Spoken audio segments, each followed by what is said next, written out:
Yes, guys, you know what time it is. It's your boy Jack here at the Irish Hotspur, and we are bringing you the watch along for the big London derby against Chelsea. Spurs are headed over to West London, everybody, and we're going to be looking to be hunting for some lions, as Dave would like to say. We do have the lineups, of course, out. They are at the bottom of your screen. It is the same lineup that we did field everybody against Southampton. Let us know what you think of that in the chat, because when you look at it, maybe that just shows how much confidence, Conte has, in his squad as well. It probably just shows that, probably some of these players that are in that starting 11 maybe quite favored, by Antonio Conte. But let's get to the chat here, everybody. But actually, Jari, forgive me. Let me read aloud, the lineups in case you're not able to see. We do have Hugo Lloris in goals, Christian Romero right-sided center back, Eric Dyer in the middle, alongside Ben Davies on the left, Emerson playing right wing back, Bentancur and Højbjerg holding it down in the midfield, but Sessegnon as the left wing back. Son Heung-min or Sonny is our left winger. Harry Kane up top with Kulu Sexy as the right winger.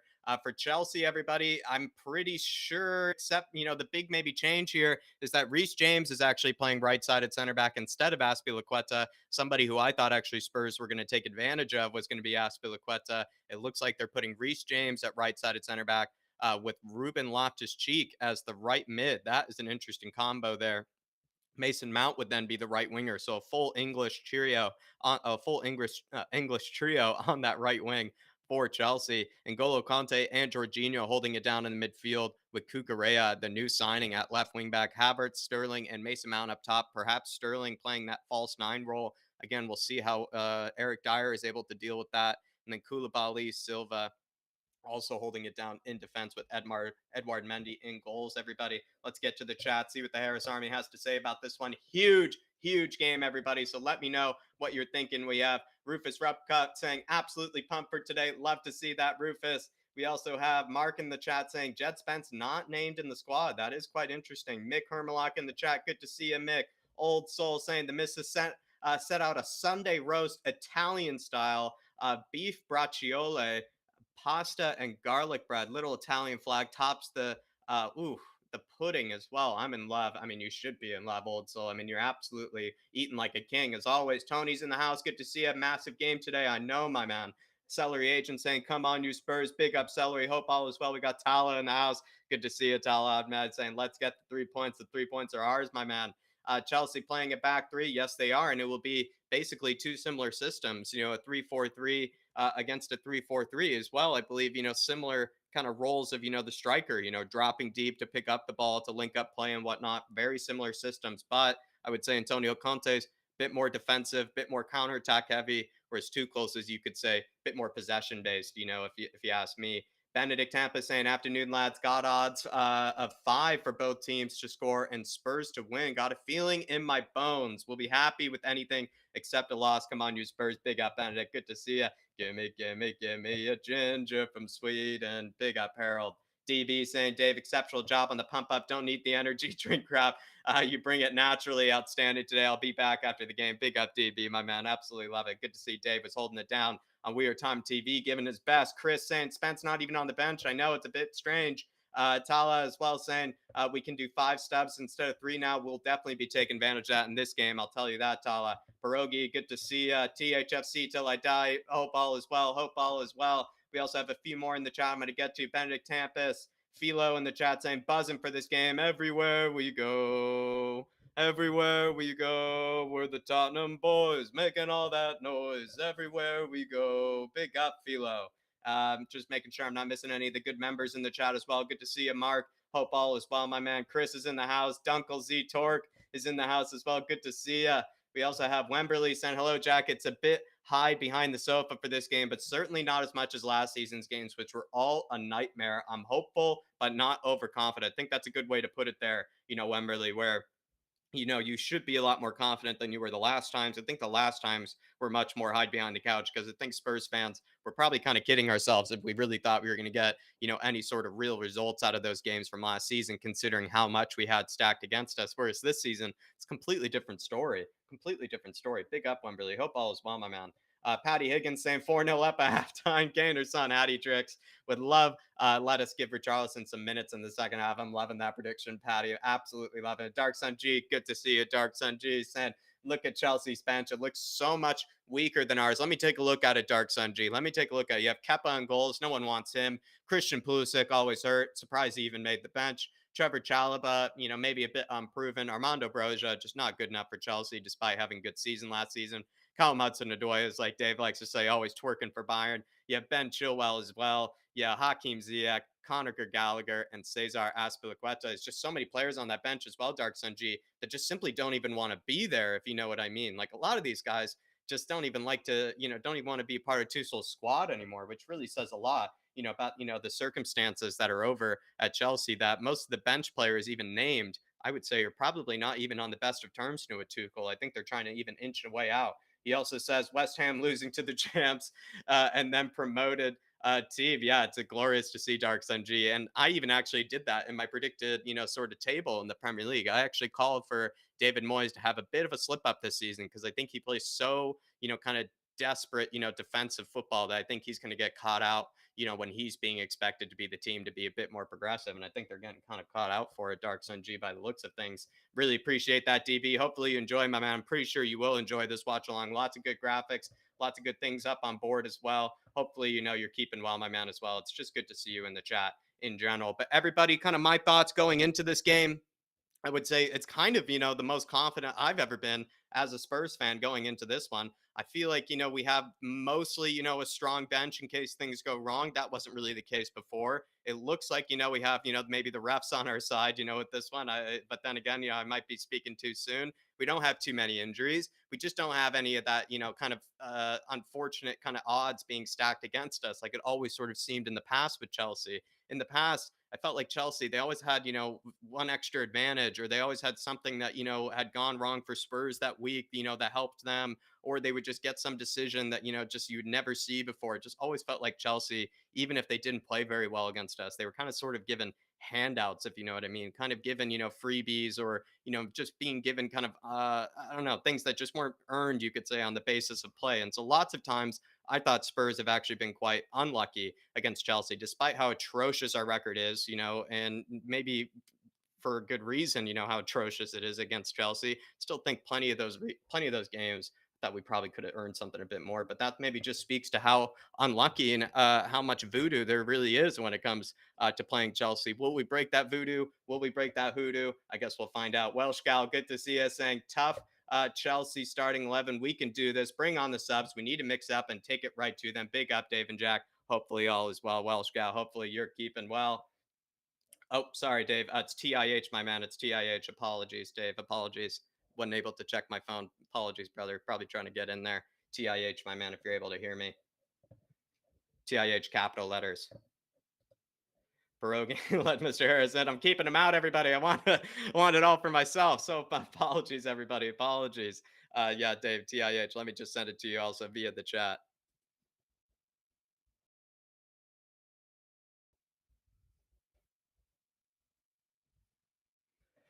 We also have Adrian Gia saying Dave is locked out. Let him in. I'm not even letting him in. Adrian, I'm hijacking the stream, as people are saying. That's not my fault. Everybody never gave Dave the password to be able to get into this, little panel chat. Hopefully, he'll be able to get in here. That's completely my fault, everybody. Completely my fault. Just waiting for him to pop in once he gets in. Interested to see how Conte balances the integration of the new players while still empowering last year's squad like he did versus Southampton. Yeah, it'll be interesting to see how he does that. When it comes to the integration of new players, though, Judd Spence, not even being named in the starting, 11, or not even being named in the bench, though, which will be, kind of, I would say, a concern, for certain Spurs fans. That's, definitely the case. Big up, though, Ant. Badge Maniac saying Conte just said today is the best day to show Chelsea we are a much better team than last year. Let's hope for the best. Come on, you Spurs. Big up, Badge Maniac. Hopefully all is well. We're getting David in here. Once, his screen is able to show, then, be able to get our man up. There he is. There he is. We're going to bring him in. Just give me a moment, everybody. Apologies for locking Dave out. He's probably, once we're able to hear him, he's probably going to be giving me, a bit of, a talking to, because I kind of just wanted to steal the whole show, and I tried to get away with it until, Dave hopped into the chat. Everybody kind of maybe exposed me for it. I was trying to have it all for myself here. But hopefully we get him in here. Going to switch to the two hosts. Let's just one more second there, Harris Army. Just bear with me. Putting in the chat. waiting for it to come up here.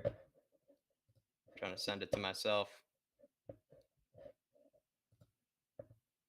Oh, this is just the worst. I love it when I send a text to myself and it's taking forever for it to show up. So I am gonna. There we go. Come on, come on, there, come on, give it to me. Give me the text. They're not letting Dave in, people. I'm trying. I'm just waiting for the text to come up. I'm just waiting. No, no, still need to add you in, Dave. I'm just waiting for this link to pop up so I can actually send to myself. Might just send it to my email or something, or send it to your email. It's taking too long.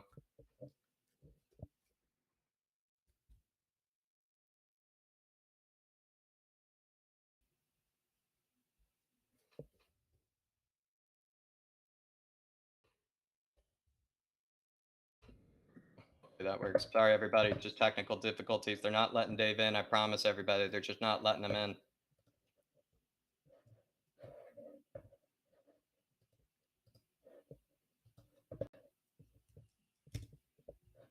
There we go. About to get the link.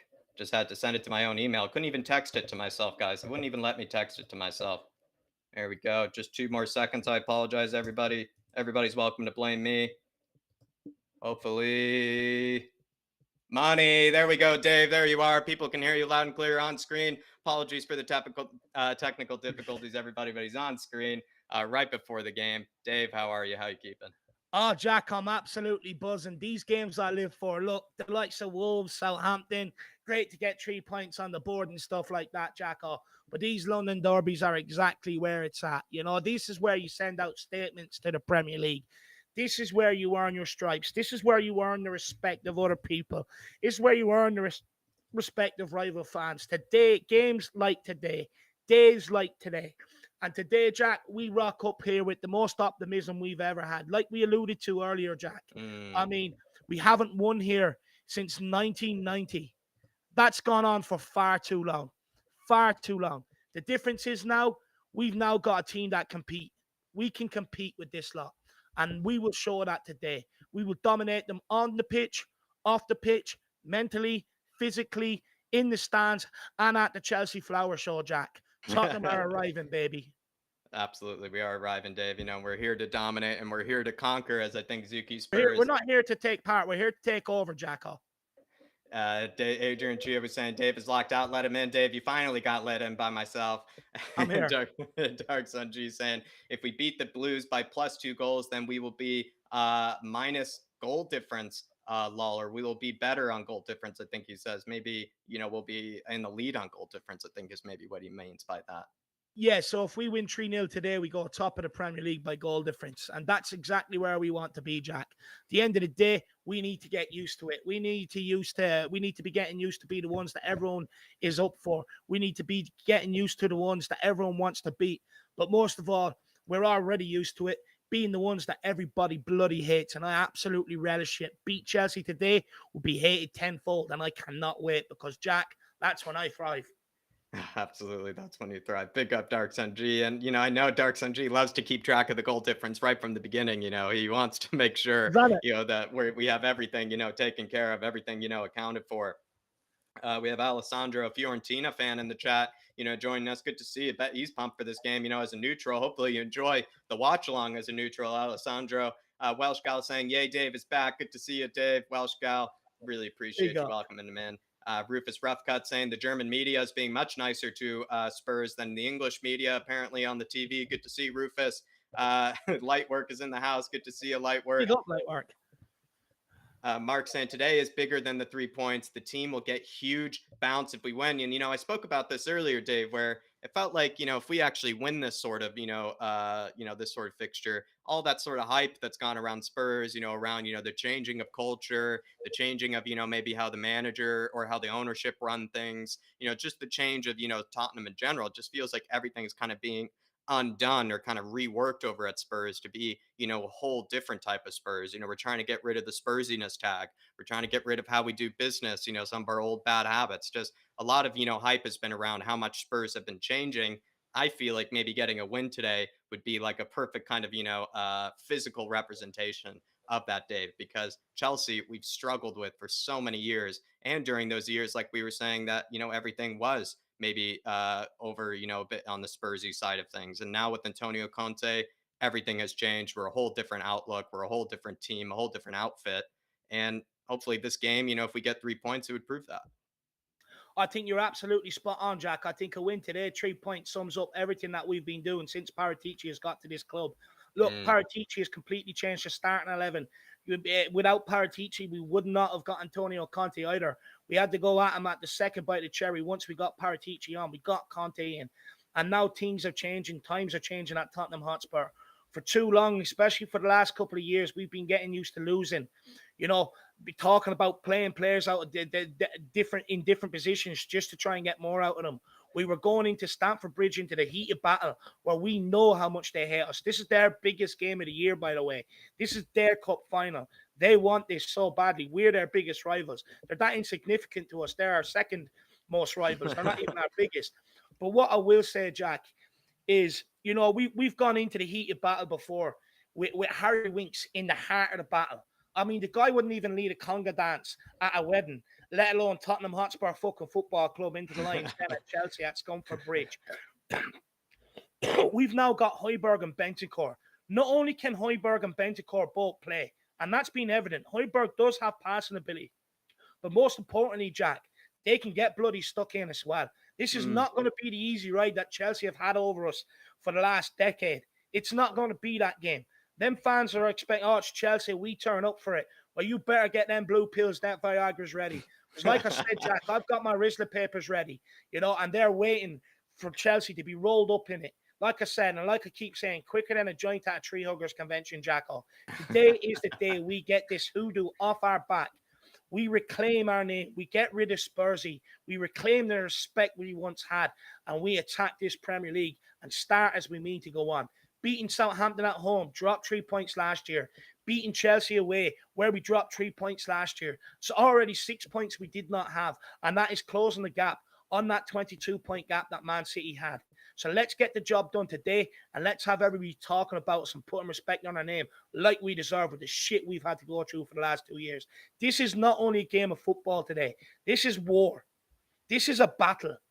And this squad, M11 players, starting lineup same as last week, they better realize that, and they better go out there and produce the goods.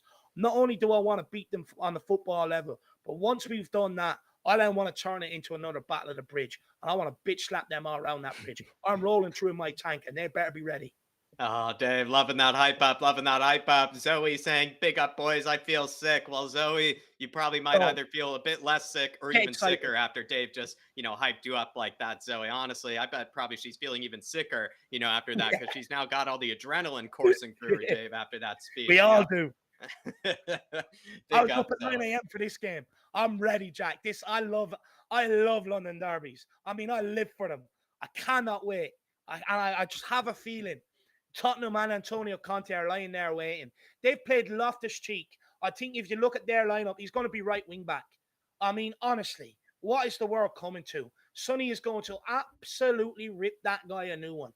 And they've done that so they can move Reece James into right centre back Yeah, to because they're protect worried. Crampabali, Mr. Cramps. That's why they've done that, to protect Silver, not gold, Silver, Thiago Silva. That's why they've done that. They're scared. When you see them move Reece James from right wing back, which they need for the creativity, and he's good, by the way, into right centre back to protect Koulibaly, Crampabali, and Thiago Silva, that's when you know they're scared. We've already They got are. one over on them. Let's go and get the bloody job done. You may be feeling sick, Zoe, but Thomas Tuchel is scared. That's what you need to hear. Thomas Tuchel is scared. Ben Kaufman saying we cannot underestimate today. We have to go at them and impose ourselves on the game. We cannot let them dictate play. Dave, do you feel like a fast start, or at least a reserved, confident start is important for Spurs, not to look too rattled in the first 10 minutes? Look, Jack, we can't look rattled whatsoever. Even if they get on the ball for the first 10 minutes and they settle into the game because they're their home team and there might be a little bit of nerves from our players going in, we've still got to be able to compete with them. We've still got to get in amongst them. Rather than let them settle, get fucking at them. Do what Brentford done to Manchester United last night. Get at them. Plenty of energy. Take the ball off them, out-muscle them, mix it up with them. Once you get at them, you then start getting more of the ball, and then you can start controlling the game there. It's important, like Benji says, we've got to start fast today.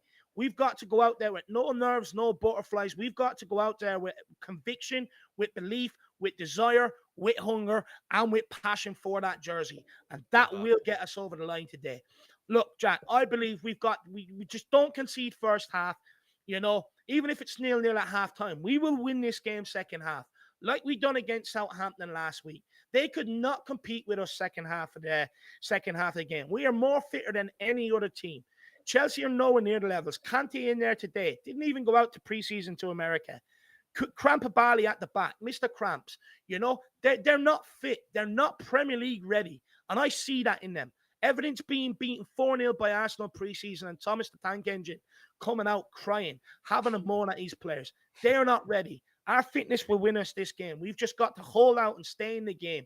No sloppy errors at the back. No mistakes. And not the biggest thing, Jack, be brave on the ball today. Mm. Stand up and be bloody counted. I don't want to see what I seen last season in the 4 games, where bar actually the one where Harry Kane dominated one of the second halves. But get on the ball. None of this nervousness, loose passes, sloppy. Because when you do that, Chelsea can sense it. They sense the fear. They'd be like a pack of dogs and they'd be all over us. So today, first touch, passing, it's all got to be crisp. You do that, you make them take notice. They sit back. They're like, holy shit, we're in for it today. This is a different team. We are lean, mean, winning machines. Look at the size of our players. Look how fit they are. Come on. Let's get at them. No mistakes. We win this game. Come on, there you go. Dark Sun G is saying this is the first time I feel we have a great goal differential for the entire season. David, did you look at the Blues bench today? It's so weak. Laugh my ass up. Cheeks starting for the Blues. I mean, he just spoke about that. It just speaks to how much Sonny, I bet, is going to be licking his lips going up against Ruben Oh, Loftus Cheek, Dark Sun G. But as well, he's just kind of pointing out that that bench, Dave, is actually really not as impressive as you maybe once thought, with Chelsea's. I even kind of pointed out that a lot of the players that even made, the bench for Chelsea were sort of players that are already kind of on their way out the door, players that are not really well liked by Tuchel or kind of vice versa. They don't even like Tuchel, so there's even kind of a few toxic players, you could say, on the bench for Chelsea, whereas all the players named on the Spurs' bench, are kind of here for the future, or at least, we know they would give their absolute all if they came on. look, Jack, you look at our bench compared to theirs. Look, first of all, Loftus Cheek is going to be turned into my left ass cheek. That's what's going to happen with him. And all the Chelsea fans can bloody kiss it once we beat them today, by the way. But you look at their bench. Look, this Chelsea team is nowhere near the Chelsea team they were when Thomas Tuchel first came in, took them over, got them going, got them to a Champions League. They're not that team anymore. Our bench is better. Our bench is stacked with players ready to come in to make an impact, by the way. They're hungry. They're ready. Perisic, Bemusa, Slick Rick. They're dying to come on and make an impact today. And what better way to do it? You look at our bench, it's night and day compared to when we played these last season. And they're not ready for this. I keep telling you, Jack, they are not ready. Mm, there you are. Big up, Dark They Sun are G. weak. They are weak and spineless, and we're going to prove that today. Big up, Dark Sun G. And I hope we keep a good goal differential the whole season as well. The bottom dude with the last super chat before we get started here saying, I feel the game will be won in midfield. We need to sharpen up in the middle. Surprised to see Ruben Loftus-Cheek start. Come on, you Spurs. A pleasure to see you, legends. Always a pleasure to see you, you absolute legend. Bottom dude in the chat as well. But yeah, Dave, the game is sort of a lot of times, as, common as it is, it's mostly the case. The game is often won in the midfield. And is Højbjerg and Bentancur good enough, to win the midfield battle between Jorginho and Conte? Because those guys, they do know how to run the show and they do know how to run the tempo. Can Mm. Bentancur and Højbjerg be good enough, to be able to test them? First of all, I want to big up every Spurs fan that's tuning in right now. Every single one of you has answered the call today, sitting there proud, ready to go to war with your colours out. So big yourselves up. We have asked for you and you have come ready. Second of all, Jack, look, midfield is the biggest thing. Yes, some games you can sit off and win games counter-attacking, but you want to be champions, you've got to win your midfield battles 9 times out of 10. And for me, it's so important, Jack. Not only is it important to get a grip, that's where, you look to get your midfielders onto the ball, look to progress it up to your forward line and carry a threat. But you Mm, also got to use that to turn the ball over to give you them foundations, Jack. You've got to be mm, competitive in there. You've got to be combative. You win that. you will get grips of the game. How many times have we seen teams target Harry Winks in midfield? The reason why they do that is because they know they win the midfield battle, they control the game. And then they usually go on to win the game. And that's what we need to do today. We need to win the midfield battle, which will give us over control of the game. Once we have control of the game, Chelsea be sitting there begging. We have them right where we want them. And then it's just about exposing the little chinks in their armor and putting them to bed. But it starts with that midfield battle today. Is Bentancur and Pierre-Emile Brickhouse good enough? 100% they are, Jack. Look, people need to remember why Højbjerg was bought here in the first place. We could not compete in midfield. We could not turn ball over. We were good when we had the ball, but when we didn't have the ball, teams just dominated us. And then we went and got Højbjerg to solve that problem. Yeah. And it does not happen nowhere near as much since we've got this guy in here. But not only that, yes, he had a poor preseason and probably at fault for the goal last week. But Jack, he stood up, he got counted, he got himself back involved in the game. And that's the sort of mentality we need. Mistake happens, so what? Deal with it and move on and become even better. His passing has gone up to a new level.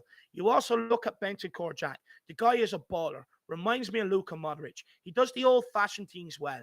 He creates 5-10 yards of space for himself every single time. What he does is very cleverly. If he's not in space, he uses his elbow to push off that player and make himself in space. This midfield, not only technically, but combatively, can compete with Chelsea today. No, definitely, Dave. Absolutely love that. We're about to kick off. Everybody pick up to bottom two. Hopefully that battle is won in midfield for Spurs. We need Højbjerg to pull off a big game as well as Bentancur. We're about to kick off, everybody. So do sync up with us if you feel like no need to. If you don't want to, welcome to stay ahead. But we do have the timer up there for you if you do want to stay in sync. And we do obviously have the lineups as well as at the bottom of our screen too. It's underway. No, it's not underway yet. I'm getting excited. Look at the state of that stadium. It's horrible. It's nothing compared to us. Nothing. And we kick off, everybody. Come on, everybody. Sync up with us if you can. But come on, you Spurs. Big game ahead. Come on. This is ours today. First team Chelsea 2 already booted long. Straight out for a Tottenham goal kick. This is ours for the taking. Come on. Dark Sun G quickly with the super chat saying we are undefeated in the London derbies with Kulu and Bentancur 2 wins. West Ham and the Gooners and one draw against Brentford. Have full confidence that it will become 3 wins. Hopefully they are the guys that can lead us into a much better records in these London derbies, Dark Sun G, because under Nuno they were absolutely atrocious. So hopefully they can be our saviors when it comes to these London derby records. Big up, my man. Look, these guys aren't fazed by anything. Romero, Bentancur, Kulu, Sexy. We didn't play the last games against. These guys aren't fazed by anything. These guys are natural born winners and they want it. I wouldn't worry about that. I would not worry about them whatsoever. Mentality is different. Harry Kane pressing nice and high here. Kulusevski pressing as well. And Sonny making Mendy go along. It's a ball in over Session. Dyer. Oh. Booted away pretty high. Conte wins the header. Hits it out. He's got to settle down, Dyer. Can't be shanking. This is what I'm talking about. First balls like that, you got to be composed. You got to make sure you do it right. You can't let them smell any sort of fear whatsoever. Look at that. Romero offering through the midfield. Couldn't get it under control. Now he's out of position. Pass into Sterling here. And Romero wins it. Romero. Back there. Cucurella plays it down the line to Mason Mount. What can Mason Mount tracked by Emerson. Emerson wins it. Lovely by Emerson. And he plays a nice pass into Harry Kane. Oh, Kane. Come on. You've got to be better than that. Come on, Kulu here. Kulu. Play Sonny. Sonny. Find Kulu. Tack's gone out. It's gone back to Bentancur. That's a poor pass. Still picks it up, though. Still has it. It's gone into Højbjerg. Pierre-Emile Brickhouse. Nice ball out wide to Emerson. Emerson, play Kulu now. Plays Kulu. Oh, that's Kane. Sorry. Kane, well done, referee. That's a great start by Tottenham Hotspur, getting at them nice and early. Sonny in behind, testing that retirement home. Come on. Put a good ball in the box here. Let's go. What a ball in behind by Kulu. He is on it. Great start, Jack. Oh, fantastic start. I feel like, Dave, unbelievable interception by Kulusevski. Could have played it a bit further front, in Son, because then if he did, he would have been absolutely, burning all of them. But huge chance for us. It's good to see that Spurs maybe had the first big chance of the game. Yeah, let's try and get a shot on target here. Let's win this. Sonny standing over the free kick along with Kulu sexy, but I believe it'll be Sonny that'll take it. We've got He's Bullet hitting it with Boots his in left there. foot here, Sonny. I'd nearly let Kulu take it. Left He's foot. overhit that. Come on, you can't be overhitting them. That's a free hit into the box, and he's hit it out over the crossbar. That's shocking. I feel like I think he is that skilled with his left foot that he could put in a good ball from there, Dave. But it does seem a bit silly, maybe, because you do have Kulusevski there. First opportunity, Jack. It's a gift. You've got to deliver that and put that back line under pressure. Hitting that out over just relieves the pressure and gets them right back up the pitch. Well done, Bentancur. Well won. That's it, Sonny. Good pressure. Now Kane. Now Kulu. Højbjerg, you've got to go on, Kulu. Cucumber looking nervous. Back to Koulibaly. Kulu has him under pressure. He finds a good pass out there, Koulibaly. Cucurella plays in the Bentancur. Højbjerg wins it there. Go on, Kane. To Sonny. Sonny! Get a shot off. It's blocked. Sessegnon wins a high up. Højbjerg, Bentancur. We are balling out. Romero, we're starting our dominance on this game early. To Emerson. Emerson to Kane. Kane, give it to Kulu. Over the top to Emerson. Emerson. Oh, what a good ball. Just does enough. Great pass by Harry Kane. Pulling the strings. What a start. This is lively. Getting at them. They're all over the place back there. And he's on. If you could just get more on it. Pull it back a little bit more. It's into Sonny's path. Chelsea are rattled. Good header by well done there. Well done, Moon Boots. Well done there. Showing him the weight room. The ball. Sterling didn't know what. Taking it even further forward. Moon Boots. Harry. Unlucky. James showing some strength. And Harry Kane chops him down there. Take him down. You got to do it. Take him down. Well done. That's the nasty side. Turn this into battle of the pitch already. Harry. That's beautiful, Harry. Well done. Good work. Come on. Show these mugs. All week their fans have been chatting shit. It's time to bang them.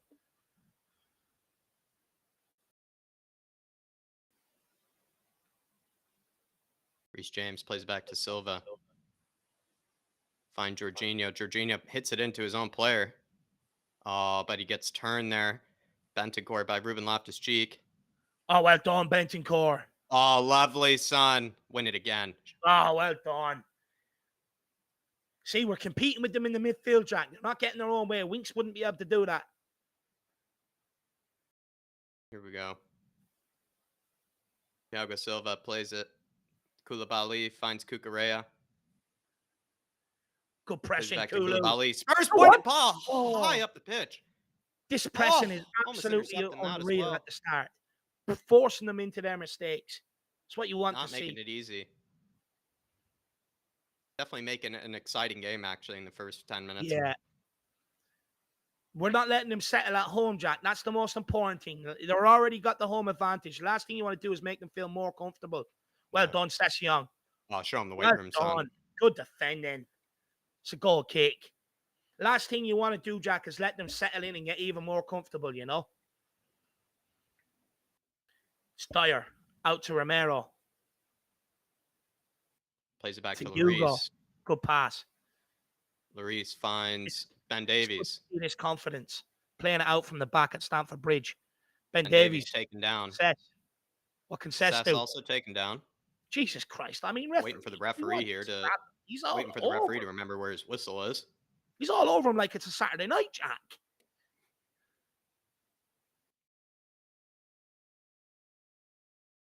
Sessegnon plays it back. Moon Boots. Take as many touches as you want right now. Finds Ben Davies. Oh, no, that was Højbjerg, excuse me. Moon Boots plays it out wide. That's Romero. A good progressive ball forward. That's better. Something for him to run onto. Romero, back to Moon Boots. Højbjerg, good pass. Sloppy pass. Sonny's got to be a bit stronger there as well, though. Yeah, you know, he has to provide that option. He's got to be stronger. He already got picked against Southampton last week. Ruben Loftus-Cheek ball in. James cleared away. Cucurella blocked. Blocked by Bentancur. Chelsea looking to get another ball in the box here. Golo Kante. It's a ball in. Jesus Sees it Christ. alone. My heart. I thought I was about to scream. What are they doing letting that ball bounce? It's what Sterling wants. It's a good ball in by Kante. Oh, we had him sandwiched between Romero and Emerson. You had no hope of getting on the end of that. Look at that. What do you want in your sandwich? I'll have Sterling, please.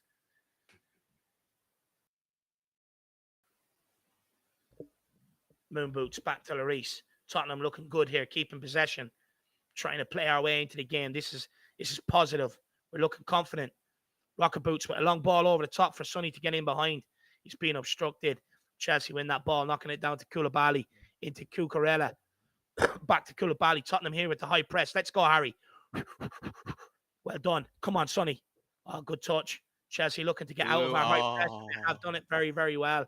Romero pressing high there on Mason Mount. Coming up. Oh, he wins it off Cucurella. It's beautiful.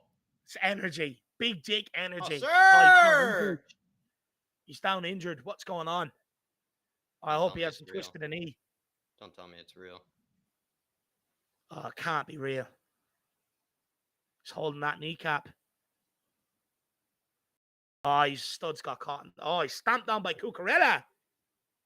Stamped down by Cucurella there. Look at this, Jack. Let me see. Comes in with the tackle. Now he's on the ground. Look at that. Oh, sir! Yellow or red. VR got to look at that. Oh, they have to.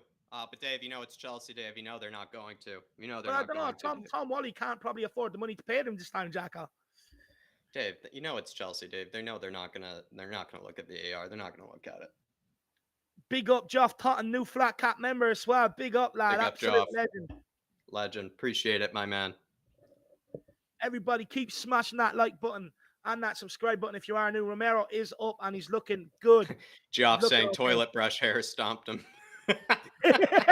Yeah, bug brush. That's what we're going to nickname him, my man. Absolutely love that. Toilet brush. Mop. He's got a mop for it. His toilet brush. Back to cramps. Funny. I love it, Geoff. I love it. Back to toilet brush. I love it, Bentancur. Shove him down, son. Jorginho plays it wide to Reece James. Reece James finds Ruben Loftus-Cheek down the line. Reece James, top of the box. Pings it to Sterling. Won by Romero. Go on, Cooley. You should be dominating him. Well done. Well done, son. Chelsea starting to get a bit of a foothold in this game. Jorginho on the ball. Gone out to Bogbrush. Bogbrush cannot pass it. He's looking ropey. Oh, well done, Emerson. Oh, he got the ball. Good challenge. Good challenge. Hazard, Dave. You know, just got to make sure that, I'm watching the ref. You got to be consistent with them sirs, though, Jack. You got to be consistent. I love it. No, I got to be in. Yeah, Dave, exactly. I got to be in his head. Got to make him question, whether that was a clean tackle. Here we go. If Carlsberg done hairline, Moon boots gets deflected, goes out. That's a good throw in for Spurs. Come on, let's get up there and create an opportunity. We're looking good. This is the most confident I've seen us at the bridge in a while. Oh no, we can't afford to give them possession like that. Well done, Romero. And he wins the throw in. He's class. He's so good. He doesn't panic. I've seen people just balloon that into the stands. Kicks it off, Havertz. Emerson. He got to go down the line with this one. Give it into Kulu. What's he taking his time for? Oh no. Sketchy one. Gets us out of pressure, though. Looks like something that we're trying to work on, Jack. That's the second throw-in we've put in the middle, trying to maybe switch the play very, very quickly. It does help switch the play quickly, especially if they do overload one side. You could catch them out.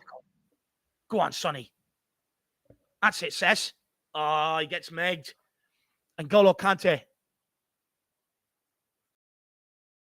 Sterling finds Jorginho. Jorginho plays Cucurella. It's a poor ball into the box. Well dealt with by Davies. Oh, Sonny. Session taking him off the ball. Giving Tottenham a little bit of a breather there. Off the sheet goal. Look at his size of him. He's gone down way too easy. Look at Sess. Look at sensational. He can't believe it. Sonny's got Wolf Mauler. Good to see you in the chat, Wolf. Hopefully all is keeping well. Nice and early one for you, Wolfie. Big up, brother. He was at the Southampton game as well, so he's fresh off that. Dara saying, where is PEH? I haven't seen him all match so far. Dara is saying he thinks Højbjerg needs to, maybe put a better, steal in the midfield. Maybe needs to, show up a bit more. What would you say, Dave? I agree. I haven't seen Well, much of Højbjerg on the ball or even, winning anything. yeah, look, Højbjerg, if you look at it, he's pushing Davies nice and high, and Højbjerg is sitting in there beside Davies so far, Mm, or beside Dyer. So he's not really being tasked with getting forward whatsoever. yeah. Davies is, interestingly enough. But look, in terms of midfield, I mean, Bentancur or Højbjerg haven't really got to tackle him, but they're getting the pressure on them. They're not getting too much easy ball, which I don't mind. Yeah, I think that's a good tactical kind of awareness from Dave there, Dara, because Højbjerg has been weirdly maybe dropping deep alongside Dyer to receive the ball, maybe to make things easier for us in possession, perhaps.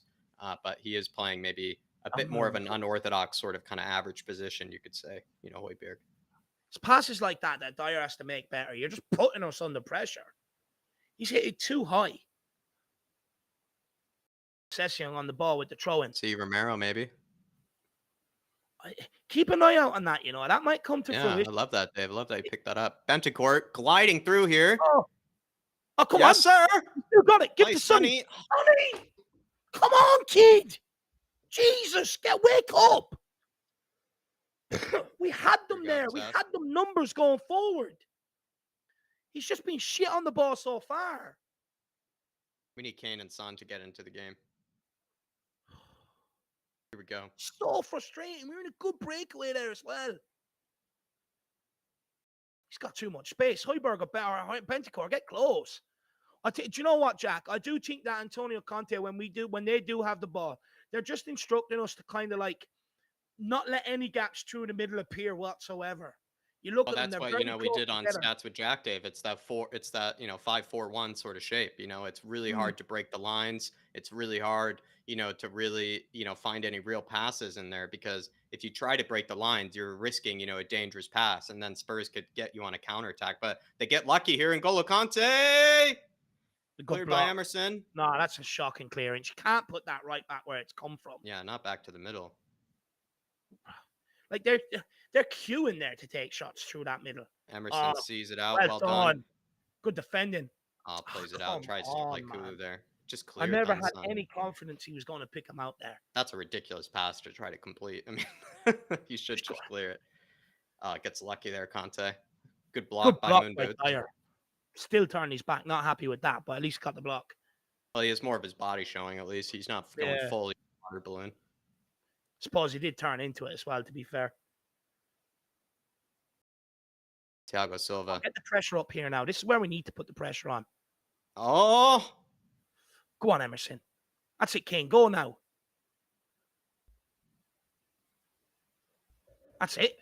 That's it. Now, Emerson, where are you? Romero. Bentancur. Into Harry. Højbjerg. Poor touch from Højbjerg. Oh, Højbjerg even. Poor touch. Well done, Sess. Just hold him up. Plays it out wide to Havertz. Havertz rocking the new haircut. Out to Reece James. Back to N'Golo Kante. Chelsea looking for these overloads around the edge of the box all game long. Tottenham just happy to sit in shape. I don't mind that. You've got to stay in the game. We have to remember we are away from home as well. You see what I'm saying, though, Dave, with Chelsea, though? What they do well, though, is that they move the ball quickly. Like I said, it's one touch, two touches every single time. Maybe they're not playing a lot of dangerous passes, but what they do, though, is they move the ball quickly, which does make you have to work a lot harder when they move the ball so quickly. No, I agree with you. You're spot on. One touch, two touches, every single player. And the amount of players they have ready to receive it at any given time as well. They're just queuing up. Well done, Sess. Top of the box. Jorginho, dink. Well done, Emerson. Well done, Sonny. Koulibaly. No. Again, why do we keep heading it straight back out to the middle? They're queuing up for shots. Queuing up. Look, they've got 1, 2, 3, 4 standing there waiting for it. And we just keep clearing it straight back out to the middle. Bottom Duda saying, are we playing with one in the midfield? On the other hand, Jorginho and Conte are dictating the midfield. Bentancur is the only midfielder I see. I would say, though, we did anticipate them to dictate the midfield to bottom Duda. Like I said, if you watch the stats with Jack, I had, full expectation that Spurs were going to concede a lot of possession, to Chelsea. Chelsea, that's exactly how they want to play. They want to play with lots of possession, control, the game, Sonny be able again. to losing it again there, Sonny, He but just a keeps sec. losing the In ball. behind to Sterling. No. Oh! Sonny, that would have been the second game in a row he would have cost us a goal by losing the fucking football. He better bloody wake up and realize where he is. Now, I love Sonny, but he's got to wake up, Jack. He's got to physically get bloody with it. He lost the ball on the goal for Southampton, and he nearly lost the ball, and this one was nearly put in here by Havertz. It's just a great save by Hugo Lloris. But Sonny has to fucking wake up. He's got to learn to deal with the physicality and hold up that ball and get us up the bloody pitch. That's too easy. He just muscled off it, thrown off it. And that's coupled by the header a second ago, right out to the middle of the box as well. Oh my God. Oh my Oh lord, my and it's God. Koulibaly. Yet a fucking game. And it's Oh my Koulibaly. God. And guess who was standing there? Sonny. He needs to fucking wake up. Oh my lord. Did he Wake just up. volley that in, Dave? Did he just volley that in? No one challenging him. It's another set piece. And that comes from Sonny losing that football. That's 2 games on the trot now. He done it against Southampton as well. Look at Bob, the thing. He thinks he's fucking Bob Geldof up there. Let's see this. It's Cucurella with the cross. He's at the top of the box. No one is marking Koulibaly. Oh, Son's not even aware. Sonny. Like, no one's marking him, but Son's not even aware. And he's blaming Emerson. I'm sorry, but Son, stop blaming Emerson. You lost the football. You were closest to Koulibaly as well. Free volley on the edge of the box. No one picking him up. That's a disgrace. Again, Jack, this is where I talk about a leader. Big games like this, leader has them organized. He's not left there free. It's always a corner as well, as someone said in the chat as well, Dave. It seems like we always concede corners to Chelsea. How many set pieces have we conceded? Last season, I remember at least 2 or 3 goals we conceded to them from set pieces here. Sterling on the ball. And now this one-on-one with Højbjerg. Højbjerg wins it. Emerson recovers. Plays it out for a throw-in for Spurs.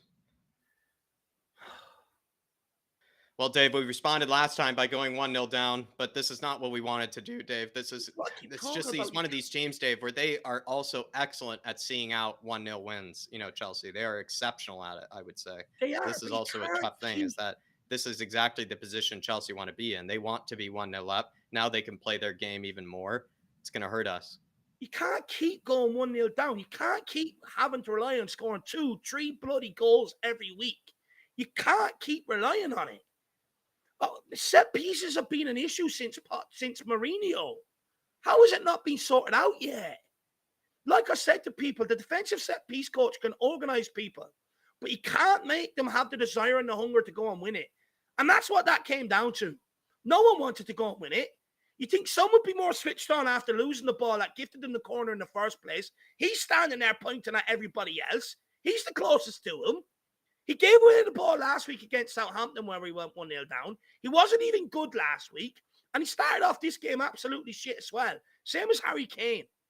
We need to get the ball into them, get them to hold it up and get us up the field. We cannot keep going 1-0 down.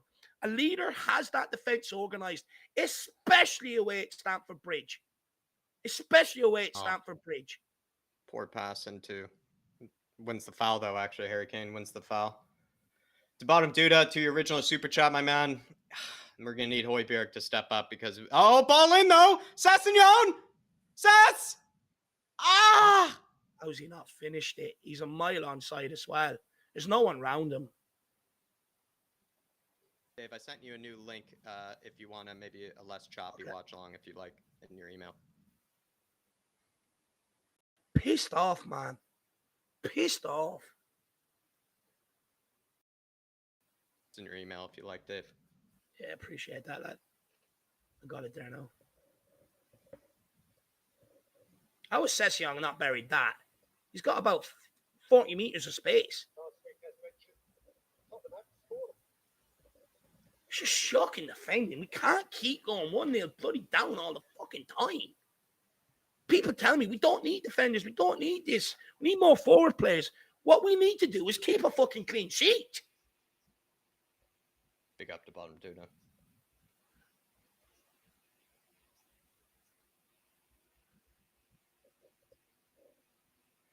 Adrian Chia says, "Big up, lads. Set piece let us down once again." Yeah, it seems like it's our only way. We always love to Again, concede. It's the oh only my way it God. seems like we love to concede to them first. Their first goals always seem to come from set pieces as well, and then it just continues on from there.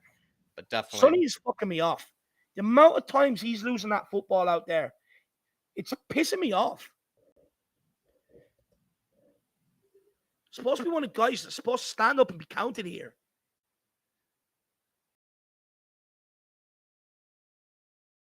Bear tips it to Benton Well Core. done, Sonny. All right, Sonny, fine pass here. Oh, for fuck's sake. Again, he's lost it. Jack, this is about 10 times in 23 minutes. What do we do? Jorginho. Can't break out because anytime we do, it gets the son's feet and he keeps losing it.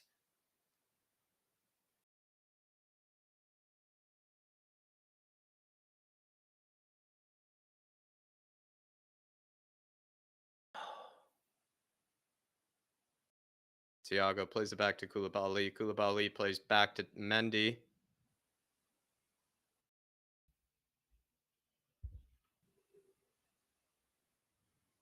He's not even got off the ground. When you go on with it.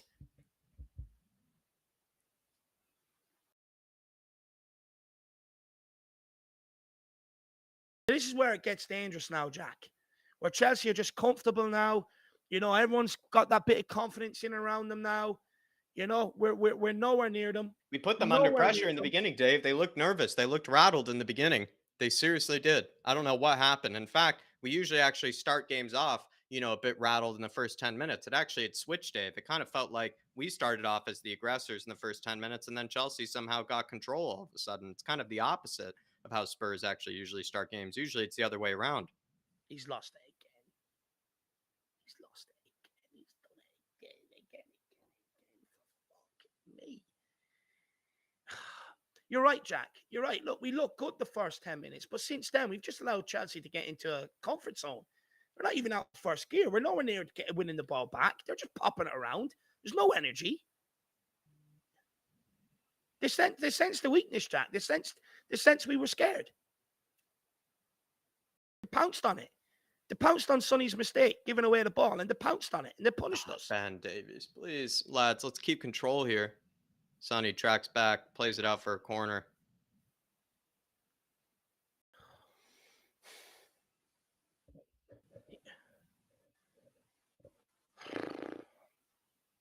Loftus-Cheek isn't even a right wing back. And Sonny puts it out for another corner, knowing we just conceded from one.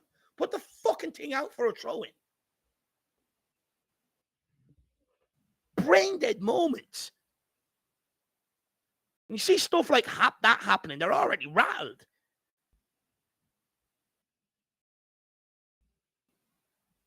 It's another free chance off the corner kick. Same man again, Koulibaly. Another free chance off another corner kick. Look, no one's picking him up. He's just running late into the box. No one's picking him up. He's just scored one. He's literally just scored one. Jack, a leader just turns around and says, first thing, where's Koulibaly? How is he running in free a second time after just scoring? How? How is that happening? Same shit I seen against Brentford last year in the first half. 3 set pieces, the exact same before anybody copped on.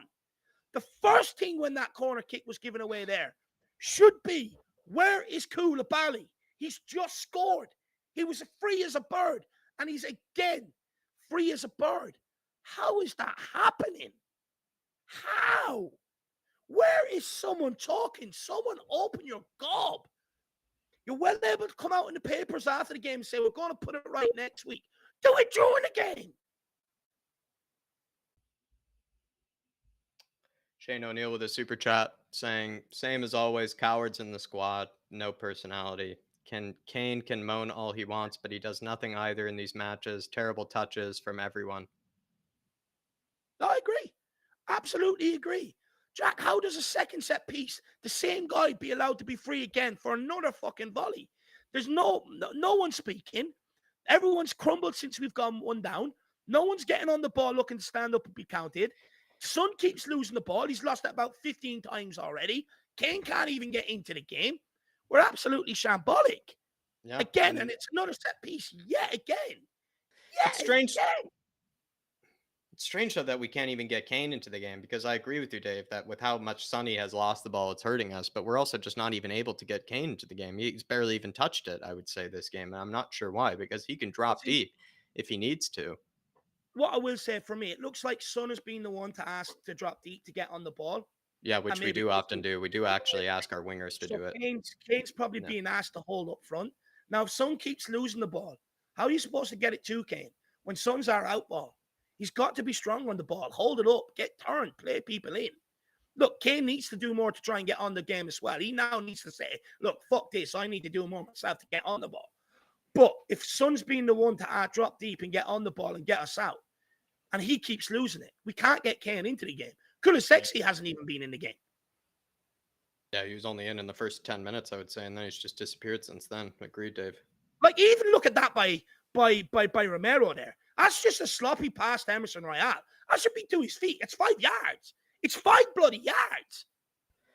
William Kelly with a super chat saying, keep the faith, lads. It's only early days. Big up, William Kelly. I do appreciate it, my man. And, I hope we do get the equalizer, at least in the first half, my man. I'd be happy to go in a halftime 1-1. I think we'd be in a much better position, and we'd honestly probably not be maybe as fussed as we are right now. But what's frustrating, William Kelly, is that we started the game as the aggressors. We started the game as clearly, the team that was most up for it. And for some reason, just sort of turned off after that. I don't really know what happened. Really, William. It really was quite strange. Often we actually start games off quite poorly, but just a moment here. Romero wins the ball high up the pitch, won by Koulibaly. Fantastic tackle to win that. Now Bentancur, it's you can't Sterling. let him spin you like that, Bentancur. You can't let him spin you like that. It's not spin Sterling. fucking. Someone close him down. My God, why are they all backing off him? 1-0 down. Do you hear? Jack, just shoot on my goal. That's what they were doing there. Just have a shot. Close him down. It's fucking Chelsea. Close him down. They're just, here, have a free shot on you, go. Why not? Like, you won it in the raffle. Fuck me, close him down. It's bloody Chelsea.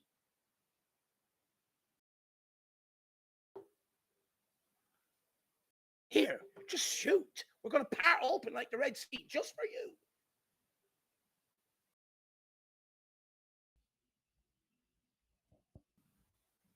I'm going to get some Lucozade. My blood pressure's through the fucking roof.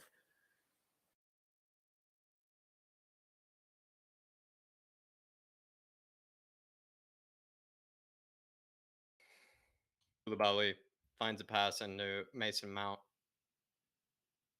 Mason Mount through the middle. Finds Cucurella out wide. Spurs take down. It looks like Mason Mount for a free kick. Kulusevski took him down. Free kick on the left side, on the left flank for Chelsea here. Kulusevski dangles a leg on the inside of Mason Mount, able to go down. Free kick, just a bit outside the box on the left flank for Chelsea. They're literally just walking around this football pitch, Jack. We cannot get near them. We can't lay a glove on them. We're walking around and letting it happen to ourselves. Where's your pride? Jeez, where is your pride? These were absolute dog shit last week against Everton. Dog shit. This is what it is, though, Dave. I mean, I don't even know if they've exactly turned it up against us, though. That's kind of the issue. I feel like genuinely, Dave, we started as the better team, and we just kind of just faded away from that. And then they've been able to, capitalize on a big mistake. Once we conceded that goal, I said it all game. You cannot go 1-0 down at Stamford Bridge. You can't do it. You've got to get into halftime. You can't make them stupid mistakes. Why do set pieces keep happening? Well, I tell you why. Because the only money we've spent since Jan Vertonghen and Toby Alderweireld have gone have been Romero. That's why. That's why it keeps happening. Jack, it's the definition of insanity. Keep going with the same thing, expecting different results. Reece James finds Sterling. Back to Reece James. Plays it back to Thiago Silva. Recycles it to Koulibaly. Finds toilet brush out wide. Plays to Koulibaly. Koulibaly gives it away to Romero. Let's try and do something here. Try and get out, please. Emerson put under pressure. Or not there, Romero gives it Romero. away. Why would you go for a Meg there, my man? You just need to wake up, Jack. You just need to wake up. Half of them are still asleep. Dyer. Davies. Or no, Højbjerg. Højbjerg really is basically playing a left back position. I think that's why people don't see him. He's basically playing next to Eric Dyer. And he's not able to find any good passes, though, from these positions. I wish Højbjerg was able to pick out a good pass, though, from these positions. He has it. Moon Boots goes for a long ball. It's overhit. No now avail. He's going back to the real Moon Boots. I can see what we're doing by getting Højbjerg to drop in and push Davies out wide and then push Sessegnon to make that threat like he was last week in behind. I can get the idea behind it. You can't just get Sessegnon to bull on and Højbjerg to bull on, you know, and leave yourself exposed. So putting Højbjerg back in there beside Davies, I understand it. But then we've got to be making sure we hit the target when we do pass it to Sessegnon. Kulu down the line. Play it back into Emerson. Cucurella. Now, why can't we do that? Why can't we do that? Well done, Bentancur. Win this. Oh, sir! Oh, my God. How rough. What is this referee on? But, Jack, why can't we put a ball down the line like that and keep it in play? Why? Oh, sir. He's gone down like a sack of shit. Win this, please. Why is Sonny standing there watching Sessegnon pressure him? Help him. Fucking move. Like 11 statues. Cannot get near them. Back to your keeper. I don't Dyer.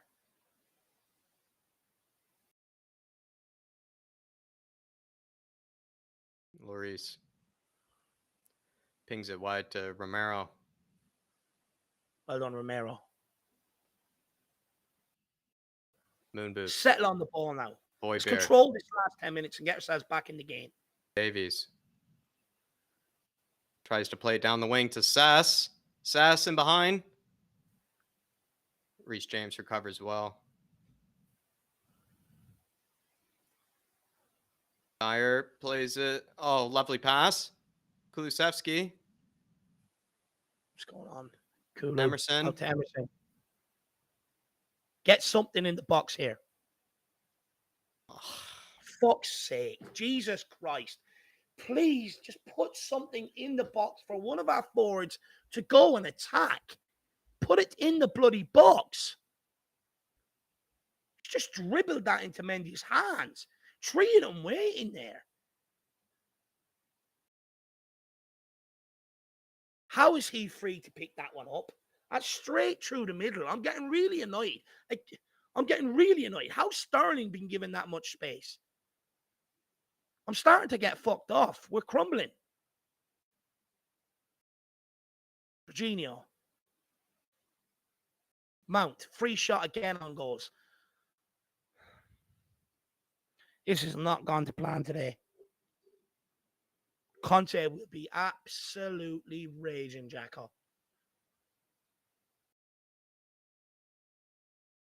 He'll be raging. I can't believe what I'm watching. I just can't. It's pissing me off. Conte is going to be absolutely fuming. We know how much he hates Chelsea. And we're just walking around. We're just letting them have shots on our goals. Romero. Kane. Kane. Getting shown the weight room, honestly, by Reece James there. Reece James has had a spectacular game. Cucurella. Mount.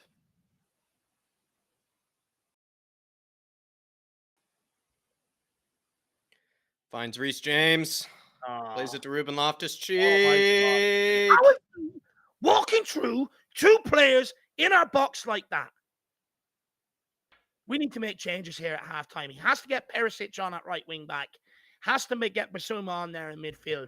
And I'd be giving that front three another 15 minutes to prove their worth, and I'd be bringing on Richarlison for Kane or Son. Look at this, Jack. Look at this. 4 passes between the centre-backs. They're going to keep doing it because they're 1 up. We have to get at them. It's up to us to go and win the ball back. They're not just going to willy-nilly play it into pockets for us to win it back.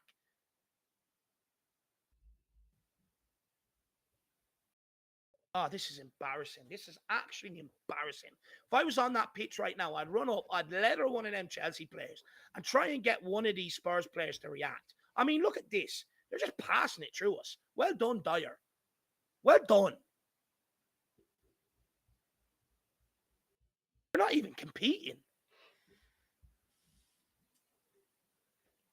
Dyer's been decent enough mopping up things at the back, though. Session with the throw, and it's just got to go down the line. We don't win that either. And we don't win the second ball. Holy. We don't win the first or the second ball. Also just plays that out of play. You should keep that in play, Romero. Chelsea, recycle it back to Mendy. How are they have free bodies everywhere, Jack? Højbjerg, get there, son. It just seems like they've got free bodies absolutely all over the pitch. Sess We're gets nowhere beat. near them. Sess gets beat. 1 out by Ben Davies. Good tackle by Ben Davies. I can't believe what I'm watching, Jack. They've just got free bodies all over the pitch. Like, they're popping balls into the middle, and their first one's onto it. Bentancur and Højbjerg are nowhere near it.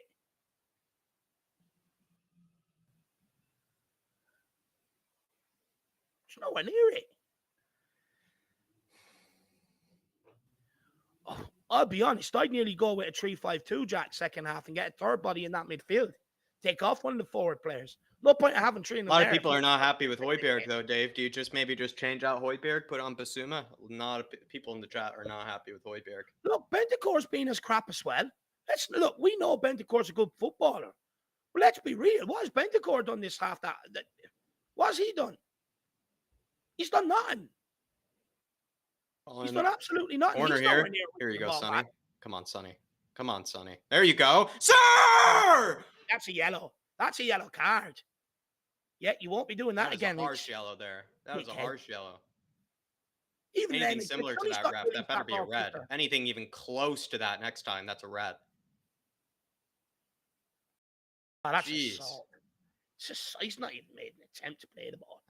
That was a good opportunity for that. Would have been a 2-on. Jeez. Kane and Kulu running either side. But if we're being real, Jack, I mean, what have I missed, Jack? Has Bentancur done anything that like? I think also the reason maybe people feel like Højbjerg's not in it is because for some reason Højbjerg is playing this odd position like right next to Eric Dyer, which means it looks like, there's no one else in the midfield to help out Bentancur. Oh my God, Session. It's because Højbjerg is standing next to Eric Dyer. I think that's why. Session has literally just run the ball straight at him. He could see the guy coming from 10 minutes away. I know what I'll do. I'll just run into you. Fucking hell. Oh, my God. Again, free players. Edge box, Conte takes it to the byline. Yeah. Give him 20 touches in our box. Why not? He's not going to hurt us, is he?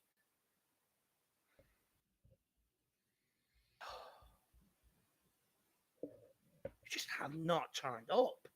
Just haven't got off the fucking bus. Free bodies everywhere. Sterling is getting so much space across a back line. Kante and Jorginho are just fucking have all the space they want in midfield. We can't do anything on the football. Can't play out. Can't get forward.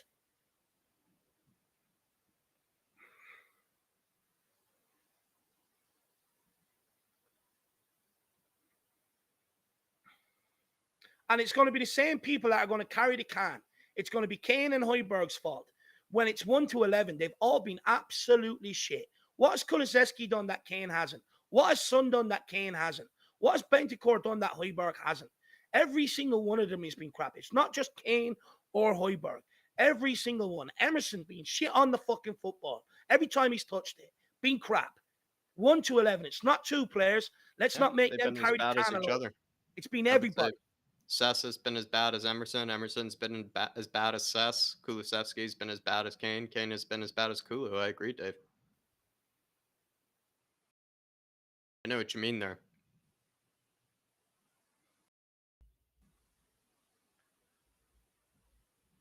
Win that. Jeez.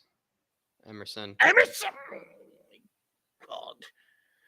Bring on Perisic. Just get Perisic on the football pitch. Just get him on. He just doesn't. Do you know what it is, Jack? He just has brains. He doesn't walk himself into that situation. I've seen Sessignon do it one side and now Emerson the other. Yeah, Emerson did it the other. It just doesn't happen if Perisic is on that football pitch. Now, look, I agree. It was harsh to make changes going into this game. But look, Conte has been let down by this starting 11 this half. Completely let down. We have been so far off the pace of this game. It's been worrying. The one time Spurs fans have optimism going to Stamford Bridge, and we probably put on, if not worse, performance this time around than what we did last year.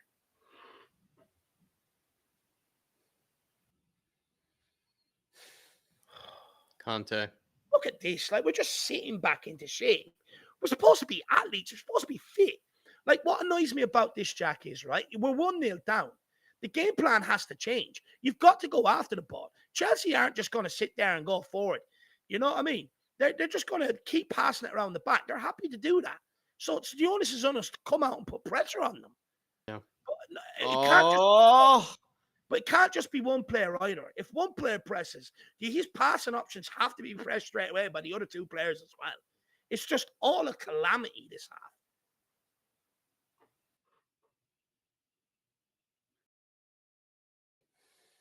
Back post for Ruben Loftus-Cheek. Scary there. He's a big lad. Oh, does Philip have the link for halftime, Jack? Yes, he does. I'm just pissed off, man. I'm just highly let down yet again. Being weak and spineless. And look, there's 45 minutes left to save our skins, and we better do it. We better do it. We cannot have another half like this. I'm sorry, we can't. We haven't even had a shot on target. Oh, we have actually. Session. Fucking 50 yards of space, and he hits it right at Mendy.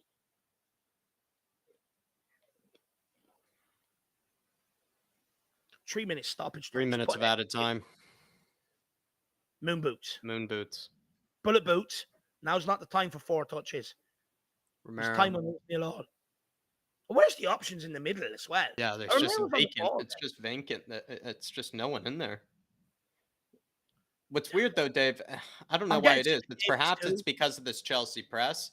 What we keep doing though is we keep having Bentancur or Højbjerg drop right next to one of the center backs to pick up the ball. And I think it's really hurting us in the midfield because it means we just have only one player basically to stand in there. We're either going to need a winger or a wing back to step into the midfield, or Harry Kane, the striker, to step into midfield, because basically we only have one player in there. It's either Bentancur or Højbjerg, which is why everybody's been saying, is Højbjerg missing? Is Højbjerg missing? I think what it is that they just keep dropping right next to the center backs to pick up the ball, which then leaves, the other midfielder to be completely by himself.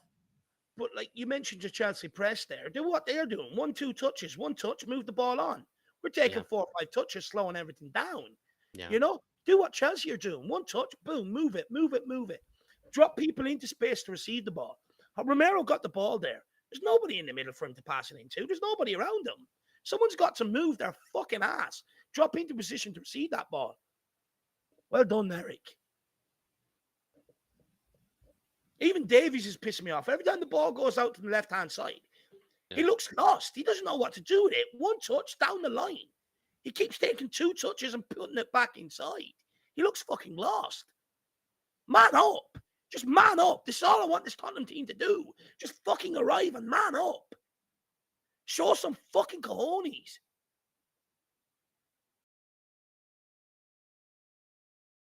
They're doing sidesteps, rollovers on the ball and everything.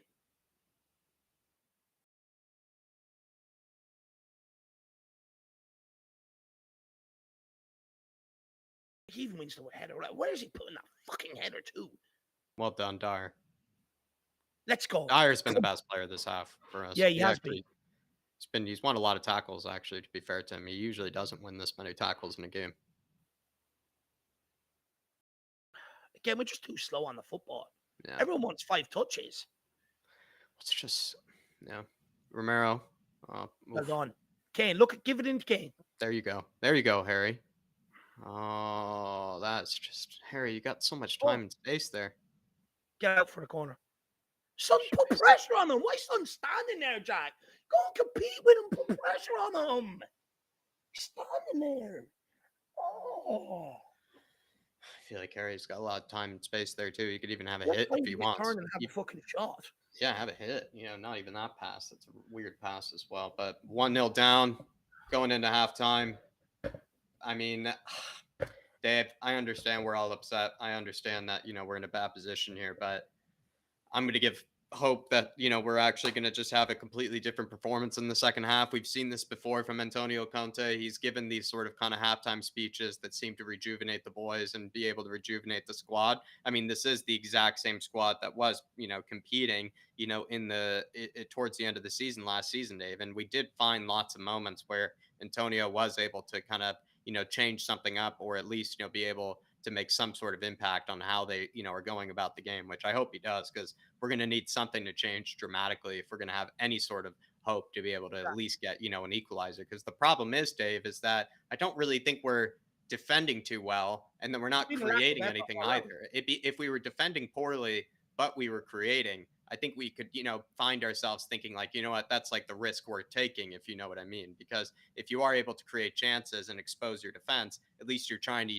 grab an equalizer. Just feels like we're doing nothing. We're not doing either. We're not really defensively solid right now. Chelsea are still getting chances. And in the same breath, you could say we're not really creating anything either. So we're in a bad limbo. We're doing nothing in possession and nothing out of possession. Absolutely zero to affect this game. There's a lack of effort all around. I can take us trying, closing them down, and them just being better and smarter and moving the ball quicker than us. I can accept that. But when you're seeing 30-yard balls hit into the center midfield and their midfield, the first one dropping to get it, where's the pressure? When you're seeing them queue up around the box, they're putting balls in the box, and we're heading it straight back to where the Chelsea players are lining up for shots. You see the set piece they scored from. Straight away after that, another set piece. First thing you're thinking, okay, pick up Koulibaly. He's free again. It's just been a lack of effort, a lack of desire, a lack of hunger, a lack of passion, and in fact, a lack of fucking movement. I would love to see the running stats for that first half. I guarantee you Chelsea's are double than us. Absolute double. We're not moving in possession. There's no one dropping in, making 5-yard movements, burst to receive the ball, get on it, fucking turn. There's no one that's able to hold up the ball. And when we're out of possession, there's no one moving to try and win it back. This has been an absolute shambolic half from start to finish. There's no condoning it. It's just been down to a lack of effort, lack of desire, lack of hunger. Now, one thing I will know is Conte hates losing to Chelsea. So he'll be ready. He'll be in there bollocking them. You think this isn't going to hurt him? He's going to be hurt more than any other fan is. He despises Chelsea. No. He wants them. He's like a caged animal. No. Now, for me, he's giving them their chance. Bring the boys on. Bring in our summer signings. Get them on the pitch and let's try and affect this game. We cannot keep going on like this. Like when you're losing 1-0 and you're just allowing 10 passes between their centre-backs without anyone even just standing between the centre-backs and saying, okay, well, I'm going to cut this pass off. It's just a lack of effort. It can't keep happening. Chelsea are happy to knock around the ball. They're happy to do it. The onus is on us to go and win it back and affect the game. We talk about Chelsea's pressing. We started off pressing. We just stopped. First 10 minutes, we were pressing living crap out of them. We just stopped. Now, Chelsea are pressing us. But when our players need 3, 4, 5 touches on the football before they move it, no wonder why we're being caught on the ball like we are. No wonder why there's no options. Because they're pressing us, but then they're also blocking it up. Because they can see it coming because we're taking 4 or 5 touches. It's just not good enough. We've got to do something this half. Conte has to get into them. He's got to bollock them. He's got to get at them. Absolutely, Dave. And we have a super chat here from Al Ben, and he's saying, does playing the same way, the same formation every game make Tuchel able to plan for us? Are we even capable of giving him something different? And we also now have Philip into the chat here, everybody. Philip, thoughts on the first half and, thoughts, to this, super chat from Al here. Do you feel like we play the same way? What do you think? Like, is that the problem, that we're playing the same way, playing the same formation? Not playing at all. That's the problem. We are not playing at all. We are letting Chelsea absolutely dominate us in every department. They're pressing us off the pitch. We've given up on the press. We're making too many individual errors, giving the ball away stupidly. There's nobody, no vision, no running, no nothing. Our midfield is getting overrun. I mean, it's 4 against 2 in there most of the time.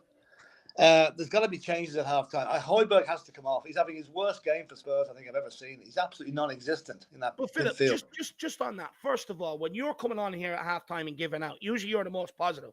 There's problems. But second of all, what has Bentancur even done different to Højbjerg? Look, both of them have been atrocious. But has Oh, they have, Bentancur... yeah. Bentancur at least is getting his foot in and made a couple of tackles. You know, that's the only reason I'm not including him in that. But I mean, he can't stop the rush on his own. Yeah, like Bissouma has to come on in that second half, right? He has to get along with Bentancur, I think, and I think Perisic needs to come on for Sessegnon as well. You know, and Sonny was frustrating me the life out of me for the first 15-20 minutes. Every time he got the ball, he gave it away. How many times did he give that away, Philip? I counted 15 inside 23 minutes. You know, I'll tell you one thing: the two players that are keeping us in this match are Eric Dyer and Emerson Royale. At least they're getting tackles in, they're getting blocks in, they're getting interceptions in. Dyer has surprised me. Romero to a lesser extent. Romero to a lesser extent. We're just, I don't know. It's as if the mental block descended on the coach the minute we got inside that bloody ground. Yeah. This is the same as it's been for the last 35 years. Does it feel like it's the least, likely, sort of subjects, though, to what you're saying, though, Philip? Because we're seeing Dyer, like you say, probably be one of the best players on the pitch. And, we're seeing maybe players like, Bentancur, Højbjerg, Kane, Son, kind of being the hiders, on the pitch. So it's kind of a bit ironic, you even would say. I don't know if they're hiding. They're not getting it. They're not getting any time. On the minute that ball goes near Kane or Son, there's a Chelsea player or two Chelsea players around them. Now, the only thing I'm hoping for is it's not humanly possible to keep that press up for 90 minutes in that heat. So I'm hoping that in the second half, the press dies off a wee bit and we're able to make a bit of space for ourselves. But we've got to get a bit more legwork into that team in the middle of the pitch. And also, I can see, to be honest, I love Sonny to bits, but I would get him off the pitch then and get Richarlison on. Richarlison and do a bit of damage up there and put himself about and let Chelsea know we're on the pitch, because at the minute we might as well not be. Well, I mean, I'll be honest. And how that's only 1-0, I do not know. I'll be honest. I actually do think we're hiding, and I am going to accuse these players of hiding, because we're talking about a team that supposedly have championship ambitions. We're talking about a manager that has championship ambitions. That team is hiding out there. As soon as they went 1-0 down, as soon as they started feeling a little bit uncomfortable, they crumbled. They crumbled that much that they can't do anything in possession, and they're not even trying out of possession. They are hiding. Every single one of them players, maybe bar Eric Dyer. And it's bad that we're praising Eric Dyer, because he hasn't even done anything exceptional. He's just mopping up from left to right. That's all we're praising them for, if we're being realistic. But them players are hiding. And I put the question on them. Antonio Conte streaming at halftime. Which players now are going to stand up and be fucking counting when the going gets tough? That's what answers I want this half. I think what's going to happen in the dressing room at halftime is, as I said earlier in the preview, that the players are now looking over their shoulders. It's as if they've forgotten that in that first half, right? Yeah. They were just playing. They're playing the way they felt they could play and get away with it. They will not get away with that. I would say the paint is coming off the wall in that dressing room at the moment. Derby. And if there's not a reaction, in the second half, well, I do not know. As you know, I'm usually very positive, but I had to turn the commentary down. I could not listen to Carragher anymore. I'm watching it in silence here, because they were nearly wetting themselves when Chelsea scored. I just cannot take this. Bad enough getting beat when you've got the commentators really the 13th man for Chelsea. I know. Alban, just to answer your super chat, my man, I would just say, probably what Philip said, with bringing on Richarlison, that would be maybe the way to, change something, because, you could argue that, we are a bit predictable with our formation, perhaps, with our lineup. That lineup, I think, is a good lineup, and it's a lineup that should be able to at least get us into top four. So, I mean, I even with the the additions of the squad, I still feel like the starting 11 is really good. I feel like people are kidding themselves because they go back and forth. One week the starting 11's amazing, the next week they think it's garbage, and I'd like to stick by them and think on the lines of Dave, and that I feel like they're just kind of hiding out there. I genuinely think this is a starting 11 that are full of capable players to get a result here, but they're just hiding out there in the way that Dave kind of described, or even I said earlier. But maybe bringing on Richarlison for the likes of a Sonny, would probably be that something different. It would probably be more like a 3-4-1-2 or something like that. Richarlison playing up Well, top, maybe with I Kane. It think could be we need maybe a four bit in the different middle. that way. We need four in the middle because we need to counteract Chelsea's formation there because they're running through us every time. but But I'm beginning to wonder: is this a bit like David? You'll understand this one. The Mayo GA team that can't win yeah, win the Ireland. There's a jinx, so they reckon there's a jinx on them because some they said something to some priest 50 years ago. I'm beginning to wonder if the same thing happened to us at Chelsea because we went into this match this morning thinking Chelsea were only making up the numbers. Now look, it's only us that's making up the numbers.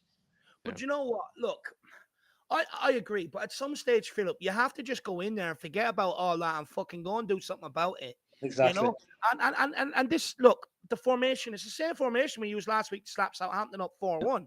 You go Yeah. back to last season, it's down to the inconsistencies. One week you're seeing us smash a team, next week you're seeing us play like this. That's down to the players. That's not down to the system. Look, we can blame Kane and Son and this and that and all we want, and blame the system for Kane and Son too. But the thing is, they've both scored. Kane scored 17 goals last season. Son scored 23 in this system. System gets them goals. The system gets them goals. Yeah. It's coming down to the players today. How much do you want it? The hunger, the desire. Not being bullied. Yeah. Not They hiding, are being bullied. not being They counted. are being It bullied. comes down to the players this half. Nothing else. It comes down to players. You cannot legislate or blame a system for players not willing to go and press, players not willing to move the ball after one touch, players not willing to even just do the basics and fucking run about. You cannot put that down to a system. That comes down to every single individual. Anyone that's played in a soccer team, doesn't matter whether you've played on the rates or whether you play your local Sunday league. It does not matter. You know yourself sometimes. It's not the system. It comes down to everybody just not trying. And that's what the problem is. Nobody has turned up. If a couple of players turned up, you might see a bit of a different game that half. But nobody has turned up. That comes down to the players, nothing else. We were talking a bit before about the Chelsea pensioners and the back line. They won't have an easier match all season if this carries on. They're absolutely. I thought they had last week against Everton. They could bring their deck chairs out. Everton were crap last week, but Everton gave them more problems than we've done so far. Yeah. Yeah. Not good enough. Just super chat from Adrian Chia. He's saying, lads, is it Conte's tactics or players' fault or both maybe at fault? No. It's players, I think, at the main, because as David said, the system works when it's operated by players who want to do it. Look, Chelsea matched us up. They matched our system. It just comes down to the individual. Win your bloody battle. Not one of our Tottenham players have won their battle against their opponent in that half. They've matched us up. It's not the system. It comes down to how good are we? Chelsea set their stall up, matched our system. How good are you on an individual basis? How much do you want it? And we've lost every single battle all over the bloody pitch. And it's for me, I'm going to keep it comes down to individuals. Yes, maybe bringing in Basuma and putting an extra body in the midfield might help us try and get a grip on the game. But the matter is, they matched us up and they just want it more. When we're putting throw-ins down the line and we're losing first header and the second header, that comes down to the player. That's what that comes down to. Yeah. Anyway, listen, we'll have to hope there's better things in 45 minutes. Donovan, I tell you, I take a point. I take a draw. I bite your hand off for a draw at this particular moment in time. I'd take it right now. I'd feel like we won if we got the point. Yeah, exactly. Donovan Osterreicher saying, member for 5 months as well, fan show member, big up Donovan, saying Højbjerg is so distinctly average, sideways and backwards passing with no presence in the midfield. He's a Winks 2.0. We need a shocking attitude adjustment. I think that's a bit harsh there, Donovan, my man. Honestly, if you're calling him a Winks 2.0, I mean, you clearly didn't watch Harry Winks play when Højbjerg was playing right alongside him. So I think that's being very harsh, my man, a bit reactionary. But Dave, any thoughts to that? Look, I think Højbjerg is a lot better than Winks, but we can't shy away from it. Højbjerg was poor pre-season. Not good enough. Not good enough today. Probably wasn't switched on for the goal at Southampton. There's something going on. He's not the same Højbjerg we were watching last season, that's for sure. Mm. But look, I will stick by Højbjerg. I will stick by him. I haven't seen the catastrophe results with him in the team like I have with Harry Winks in the team. I do think that's slightly harsh, but I'm also not going to hide away from the fact that he's been useless since we got back. He has been useless at the same time. You're right, Donovan. We're Sly saying refuse to believe Kane and especially Højbjergs are leaders. Look, if they look at it, if we're being honest, there's no leaders out there. If there was a leader, Koulibaly wouldn't have gotten a second volley, straight after scoring from the first one. Look, nobody's been out there. Nobody's been a leader. From 1 to 11, not even our captain. Nobody has been a leader, stood up. You don't see anybody standing there shouting at someone out of frustration even. Fucking move your ass. Get pressure on. Be better on the ball. Yeah, have you seen anyone turn around and bollock anyone in that first half? No. Everybody's let it happen. Listen, second half starting now. I'll see you at the end of the... I'll see you at the end. Thank you so much for coming on at halftime. Thank you, Philip. All right, see you later. Catch you. I'll see you later. I'll see you in 45 minutes. Hopefully we're talking better. Definitely. Just going to make sure because they're going to start off soon. Then we'll get to the rest of the super chats. No changes either. No changes either. And we've kicked off, everybody. There we are. Michael Coles, welcome to the Flat Cap Army. Grab that Flat Cap membership. Do really appreciate it, Michael. Kavkov Gaming saying buy quality and stop trying to improve the trash players. I guess, maybe, enough, kind of, project players, with, Antonio Conte, bring in the right players that, he can actually, put in right away. I see what you're saying, Kavkov. Daniel Larson saying, what a joke. We fans have been so positive beating them. And this is what players do. Joke, get the new signings on right now. I feel like, I don't know. We'll see how the rest of this half goes, Daniel, before, I really maybe get my real opinions here. But, Havertz coming in here, plays the ball across, cleared by Romero. Again, Chelsea player there just to pick the ball up in about 50 yards of space. Oh, this is atrocious. Havertz.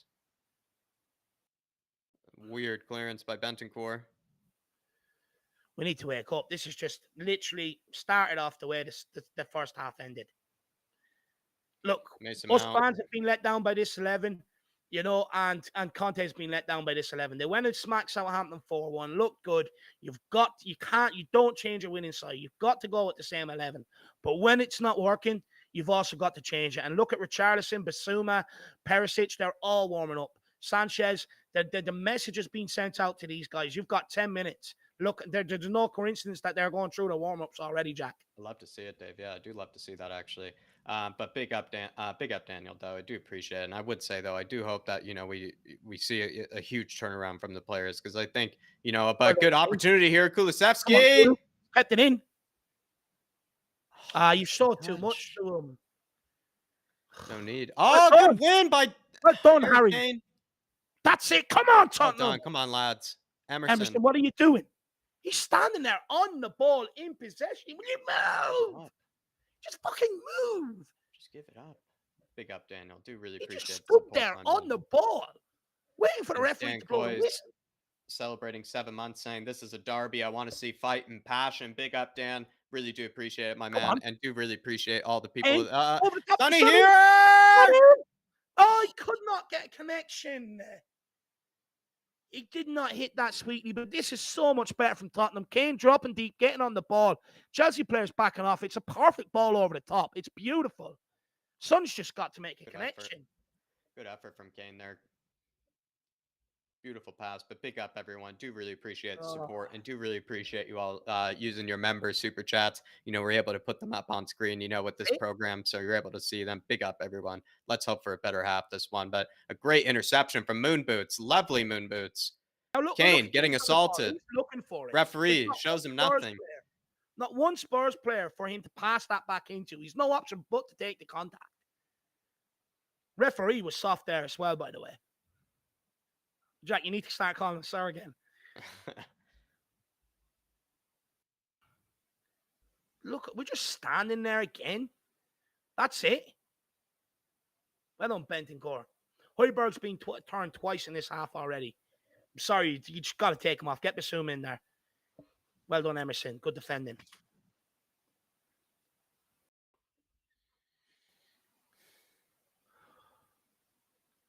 When we get them chances, don't break away. We've got to take the next one. We've got to take the next one. Session and Son have both had a chance now. Oh, ball Look at in, that. He's just Havertz. free. Oh my God. Højbjerg. Wow. That is Jeez. shocking. Take him off. He's not at it. He's just not at it. James. Well done, Dyer. Or that was actually Højbjerg. Sorry, credit where credit's due on that one. Press them. That's it, Bentancur. Come on, Sonny, get out there. Kante on the ball. To Jorginho. Across to Cucurella. Cucurella gives the ball away. Emerson, just go. You've just got to go. There's no one near you. Just go. Sir! Being out-muscled by Cucurella. He's actually being out-muscled by the cucumber. It's just gone down there just to go down. Just keep going, Emerson. We're not at it. We're just miles off it today. Absolutely. Shove him over, Emerson. Shove him over. Well done by Romero. Doesn't get... Like, who's there to go to a Spurs player? Second, you know? It's all Yeah, well we're and not good. winning any second balls at all. We're not winning any second balls at all. None at all. It's all well and good one goal, but the second has And to go. Davies shoves over Ruben Loftus-Cheek. Referee doesn't give anything there. He got away with that. Oh, no, he does. He does. Honestly, that's a stupid free kick. Yeah, it's a stupid free kick. There's no pressure. Look, that's absolutely brain dead. Just put another ball into our box for Koulibaly to go on attack. Why not? You know? It's fucking brain dead. Show fight in the fucking right way. Not do brain dead, stupid, dumbass, fucking idiot things. Sure, just put another one in for Koulibaly. Fuck me.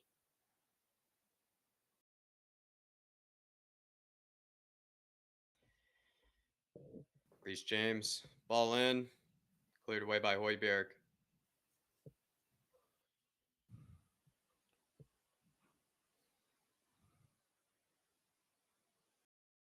Quick to get out there. That's better. Andy sends it long.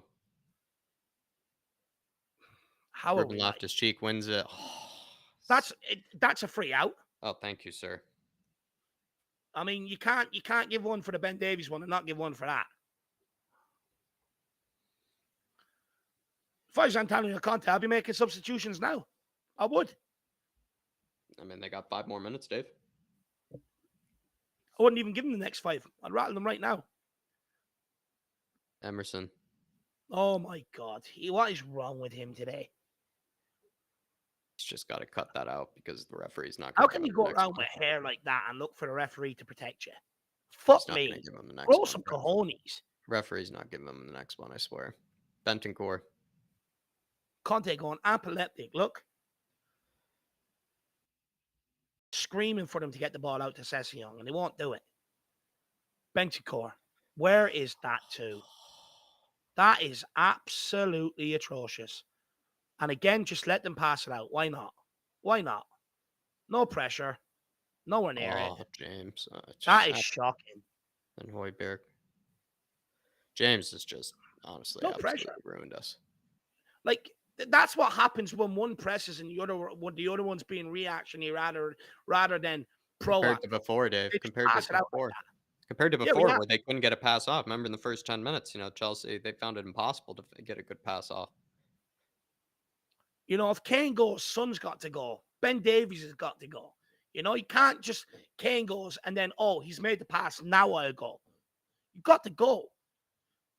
What is that by Emerson? He's just kicked it away. He's just panicked.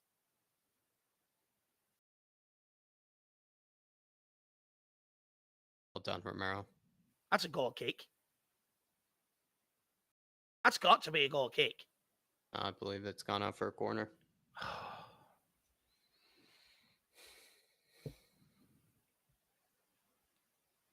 William McKenzie saying midfielder won't change the game. In my opinion, we need a forward or a wingback to come on. Look, one of the wingbacks, you've got to get Perisic on there. I'm sorry. You've got to, because our wingbacks cannot do anything with the Sterling ball in, won by Eric Dyer. What I will say, where a centre midfielder could change the game is out of possession. Maybe. Might actually provide a bit of energy. Hugo Reece nearly getting done there. That's another corner kick. Look at him. He looks fucking sheepish. I mean, that's your captain.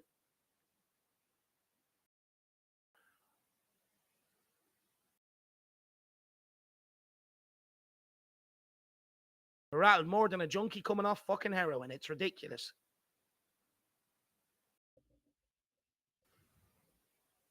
Perisic, Basuma, might be time. Need to stop playing on the back heels and ball security. Chelsea are letting Spurs make the mistake, says Neil. Look, all they're doing is waiting till the ball goes to Session or Emerson, press them, and they'll kick it back to us. Cleared away by Ben Davies for a corner. I feel like our clearances, Dave, have been so shocking today as well from everyone. Like, just from everyone. It's been Davies, it's been Romero, it's been Højbjerg, it's been Bentancur. Every single one of them have had weird clearances, strange clearances. Like, you see Davies walking away there shaking his head. Stop shaking your head and just do better, you fucker. Do better.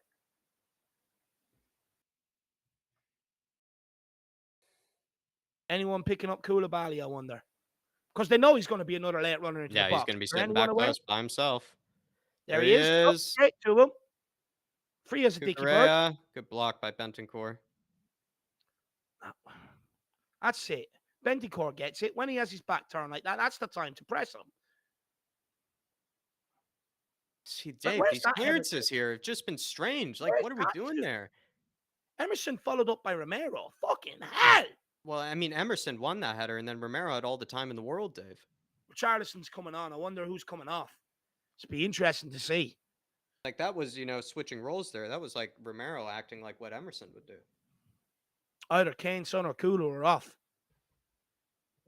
Maybe he could switch to a back four. He has done it in the past. How is he allowed to throw it in there and win a corner kick when he's surrounded by Spurs jerseys?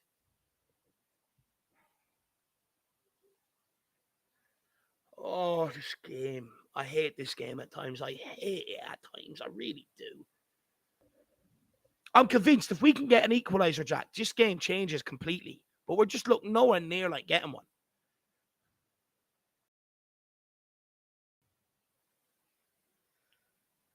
Bentancur nods it back. Where's that to? Yeah, that's what I'm saying, Dave. What are these? Where's that one to again? Header it to one of our players like Chelsea seem to be able to do. Just put it to a player in a white jersey. It's not bloody hard to see. Dave. And we're not even under any pressure with some of these headers None. as well. Like, just nod it down to somebody. Just seems like we're giving it to nobody. Number 9. For Sessegnon, yeah, I called it, Dave. We're going to go to a back four. Interesting. So, by the looks of things, yeah, 4-4-2, as Eddie Gonzalez likely said. I would imagine Kane and Richarlison up top. Sonny maybe at left wing. Kulu, right wing.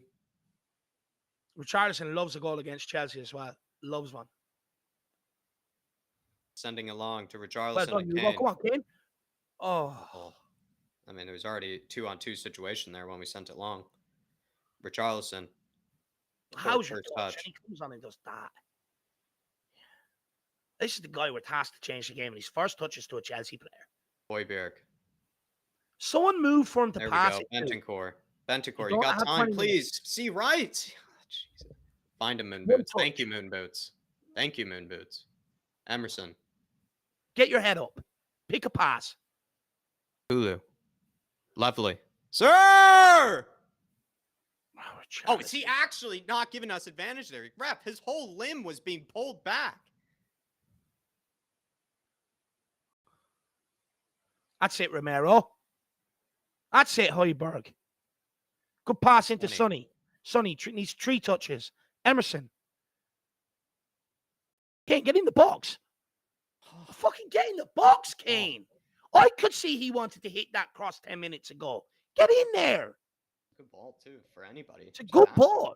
It's a ball into the right area as well. Look at Kane. I didn't even need to jump for it there either. Look at Kane. How many more? Like, Emerson stalled it twice to try and get Kane into the box. It's a good ball. Dara saying Chelsea center backs are 37, 34, and 30, and a right back not troubled or not troubled at all. Shambolic. Dara, I said this, like it is quite, sad to see that, Kane, Son, and Kulusevski can't take advantage of the likes of Koulibaly and Thiago Silva. I completely agree with you, my man. I completely agree with you. I know they're class. I know they're class defenders. I know they're veterans, but at the same time, like, it's these are world class strikers that they're coming up against, and it should obviously show that, but they're just making it just absolutely pedestrian. We should be creating more than what we've created anyway. And Yeah. again, we have Chelsea penned in, and we give away another stupid free kick and relieve the pressure on them. Conte's going mad at Sonny. He's going mad, and he's rightly so. Adrian Chia saying, wow, back forward, change in system. Let's do this. Come on, you Spurs. There you go. People wanted that change, Dave. They wanted, a change in system. They wanted something different. We switched to a 4-4-2. See how it works. Let's see how it goes. It better get us into this game. If he gets on to the end of this, oh my God. How are we allowing that? Move it, Davies.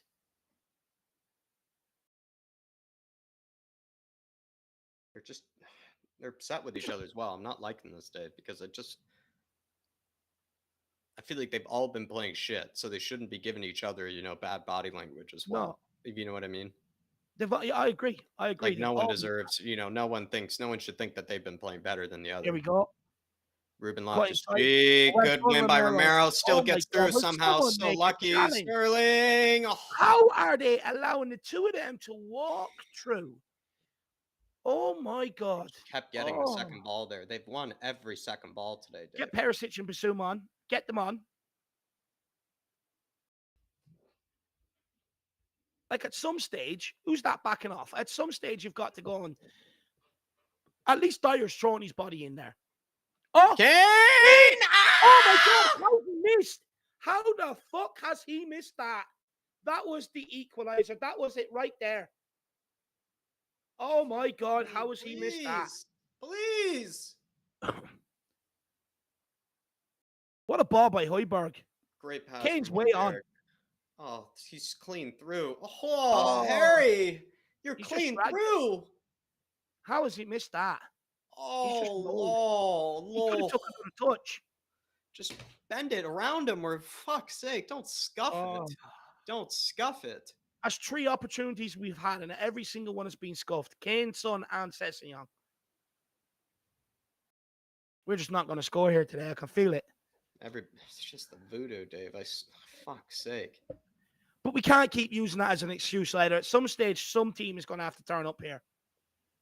You can't just go into every season and gift away 3 points at Stamford Bridge.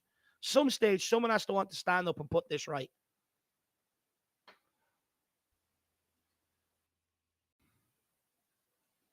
Three chances, and every single one of them have been scuffed. That's it, Kulu. That's it, Richarlison. Now we're getting pressure on that back line.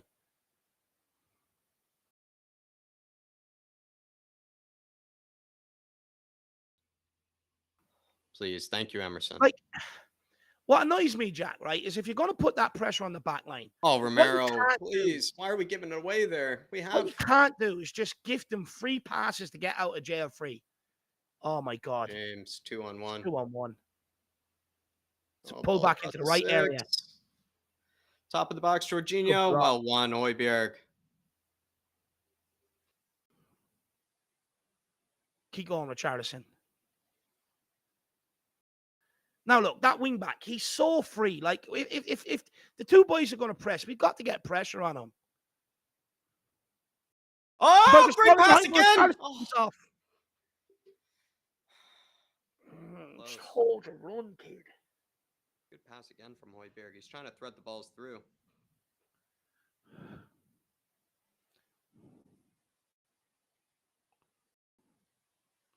It's just too easy. Like, they're just...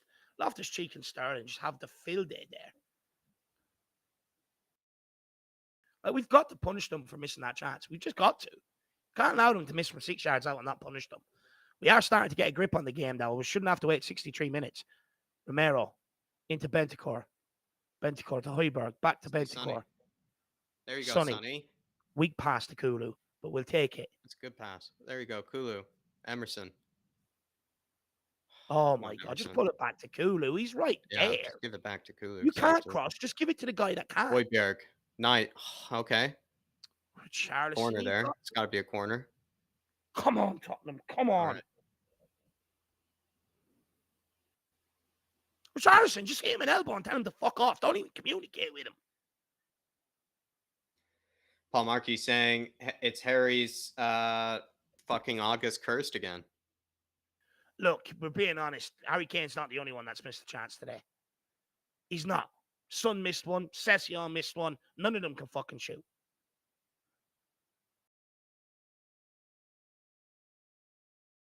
Sonny. Another corner. Delivery's got to be better as well.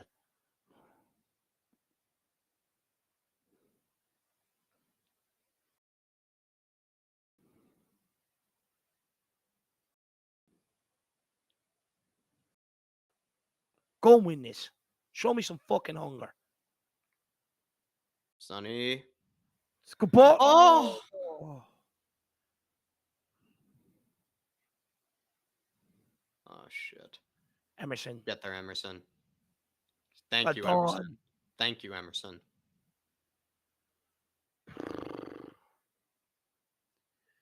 I was so close to dropping to Richarlison that corner kick. Oh, he's an inch away. Just moved. I think he moved one extra step too far accidentally, where, you wouldn't know where it was headed, but. Good defending there by Emerson to get back on that.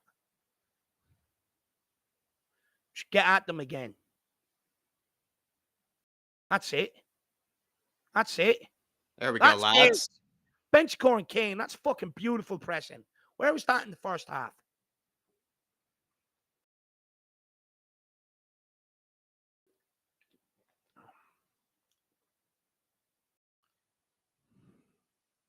Charlison, he's done nothing but give the ball away. He's done nothing but give every single ball that's come near him away. Fucking get a grip of it. It's a football. If it was a pair of teeth, you'd be all over it. Fucking get control of it.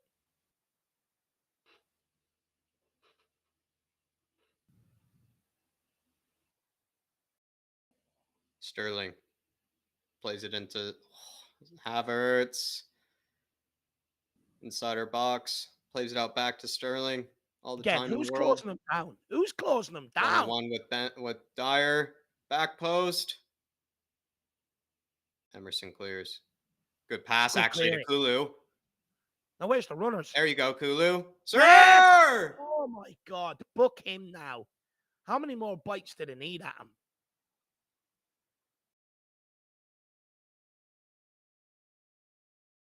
Where's Perisic? We've got to get him on. Do you bring him on for Emerson? Session. Where's Session been this half? Oh, no, he got taken off. That's right. He's already off. Yeah, fuck him. Bring him on for Emerson. At least he'll be able to cross. Oh my God, Bentancur. He's the only Chelsea player around. Oh, he's won that. Lord. He's won that. Oh, Lord. Well done. Oh, wow. I didn't think he actually won that. Yeah, he got his toe to that first. Outstretched. Beautiful tackle. Romero, come on, guys. Let's start moving this football with a bit of zip, bit of purpose. Good ball to Kane. Come on, Kane. Get control of it. Good touch. There we go. People move off him. Whoa, all right. Straight at the Chelsea player. Kane again. Højbjerg or Kane. Where's the runners? There's no movement. Emerson. Good ball, though. It's a beautiful switch of play. Kulusevski. Play. Now, if we let them out... Sonny wins it here. Sonny finds Ben Davies. Højbjerg!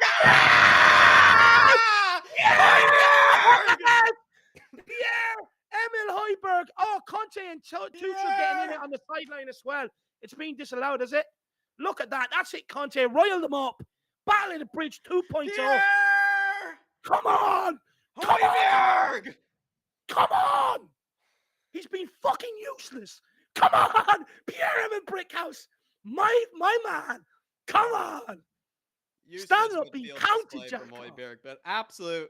I don't even know how that went in. Didn't even look like, he wound up for it. I actually thought it was going to be a lot more powerful than that, Dave. What a tackle. Look, Tuchel going mad. Look at that. He wins the ball. Fuck off. If they pull this back. Yeah, they're looking at it. This is disgraceful. This is a disgrace if they give this. Like, how many more... Like, Kane had time to switch play, balloon it off one of their players and everything. Look at Conte, grabbing everybody, talking to him. I love the way he got up in Tuchel's face there, Jack. I love that. I'll get these Are players they up for not the going to last give half it? hour, Are they last not 20 going to minutes give of it? this game. Are they not going to give it? Oh, they're not, are they? Oh, they're dealing with the scuffles on the sideline. Come on. Come on, Tottenham.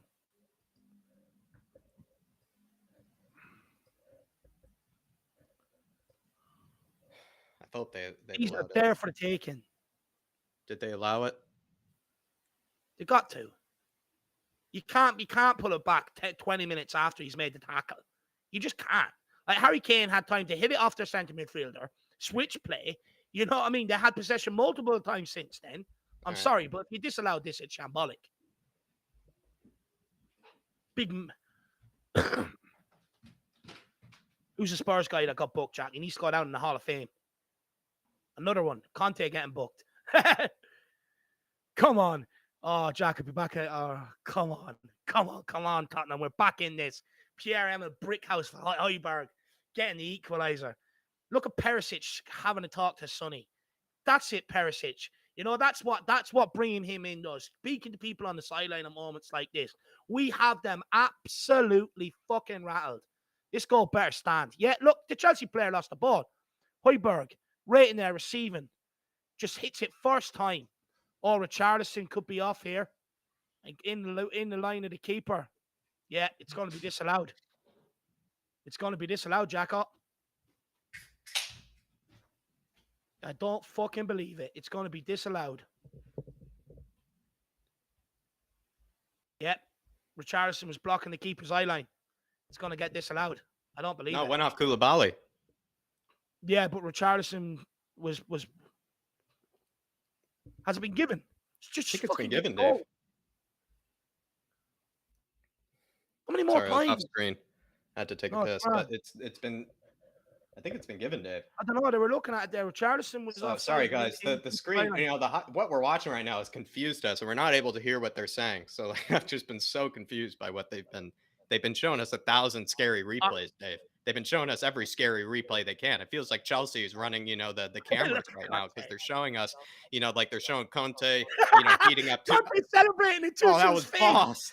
Yes, absolute baller, screaming, going, yeah, I love him. Come on, give this goal. Don't be dicks. Moon boots as well in there. You love to see it. What the fuck is going on with all these replays? Just play the game. Oh, Tuchel's rattled. He's sweaty as well, Dave. I told you, he's a big sweater. What is going on? Are they going to get on with this anytime soon? Just giving them more chance to disallow this goal. Just take off we'll already. take the draw. I think we'll take the draw right now, now, Dave. Snap the hands off, Jack. That'd be a great result. I mean, we've been shit. What is going on? Let me just get to the super chats here, though. The referee doesn't even know. They're going to disallow this. They're looking at the 20-score challenge, and they're looking at Richarlison being offside. They're going to disallow this. A lot of people, I think, have been saying the goal was good.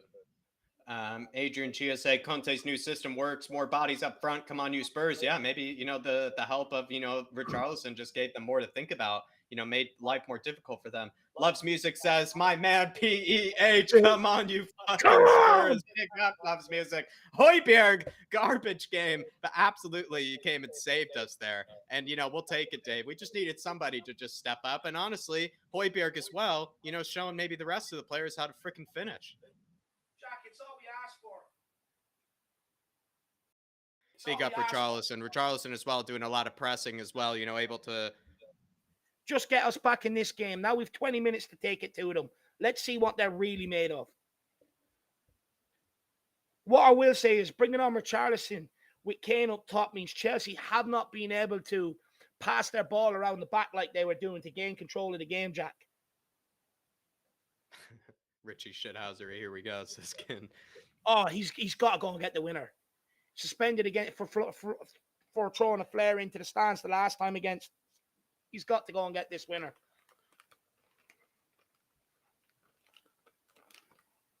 Throw in into Mason Mount. What a strike by Højbjerg. What a strike. He's been absolute dog shit. Jack, you were right to stand by your man, You were right, lad.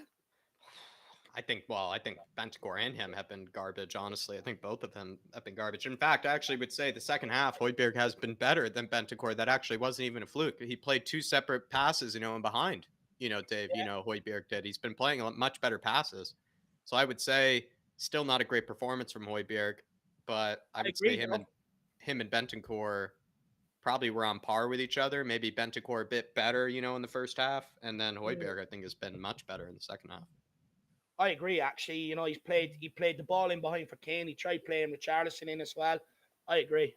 We're going much more long ball now, I can tell, which is, maybe actually effective when you do have, a back three, there, and all the wing backs are abandoning them. If you hit it into those channels, Dave, where the wing backs aren't, you could, kind of hurt them. But Reece James puts it in a wicked. Oh, shit! No. How's he missed that? Thank fuck for that. I thought that was in. What a ball from Reece James. That's too easy. We can't allow that to happen. Dave, we in the stats with Jack, I picked out Reece James as, the danger man, for Chelsea. I think he's just proven that in every way, which today, and I think that's the best example. That is a ridiculous ball. Oh, how has he missed? How has he missed? That is a Trent Alexander. That is a ball. That is a ridiculous ball. Shocking defended by Romero. You think he could have fucking done something there? He's just he pulled a Dyer there where he kind of actually let it go past him. Dyer sometimes does that, thinks that maybe no one's there. But look, Jack, there's about 20 minutes left of this game. There's probably 5 minutes added on. We're still in this game. It's all we can ask for. Now let's go and fucking take it to them and let's go and win this. Oh, and what are these clearances today, lads?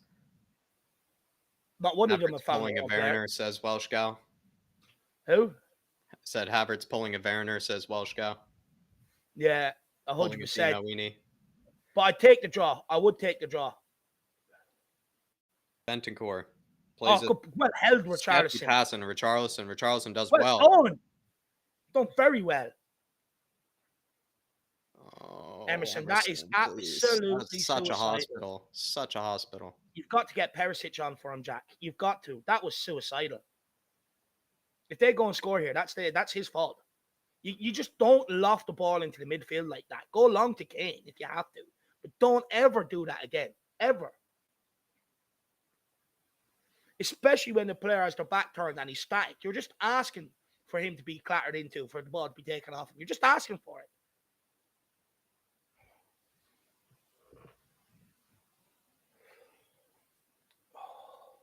Cucurella, Emerson, Romero. Romero clears it to Kulu. How's that not a free kick? No, how is this allowed to happen? James. Where was everybody, Jack? How is that allowed to happen? Just two passes. Where was everybody? Where the fuck was our back line? How is that being allowed to happen? That is absolutely shocking. How can you get yourself back in the game and just relinquish possession to them, but then leave yourself exposed like that 2-on-1? Where was the defense? Where the fuck was that back line? That is absolutely shocking. Left side is just so open, Dave. Like, it's just two passes and the whole flank is just there for them. What is that? Why is it everybody's overloaded on one side? Please blow it up for a free kick. That is shambolic defending. That is absolutely atrocious. I want to see a replay of this. How? I just don't even get Dave. Like, the ball is on the other side of the pitch here. Like, oh my lord. Davies isn't even aware. Look, where's Davies calling? Dave, they have so many players ready to just. But where's Davies calling for help? Moon Boots abandons the whole team. Dave. Look at this. Davies calling for help? I feel like it's Romero as well, though, and Højbjerg and Bentancur. It's just the whole team is shifted to the right-hand side. Why did we had 9 of our players, Dave, on that side of the pitch, and it just took one pass. Just took one pass, and they're just through. But again, Jack, our whole team was on that side of the pitch. Davies knows he has 2 players. Why is he not screaming for someone to come across? He's got to be shouting. I didn't see him open his mouth. No, I'm not blaming him for the goal. There's nothing he can do, but he knows he's got 2 players. Scream for someone to come across. We need that leadership across the fucking back line. Just open your mouth. Communicate. Supposed to have all these people that can speak 20 different languages. Well, fuck me. Pick one and say, someone get across and fucking help me. Just pick one language out of the 20 you're supposed to. Oh. Get yourself back into the game. You do all the hard work and you just throw it away. Just throw it away.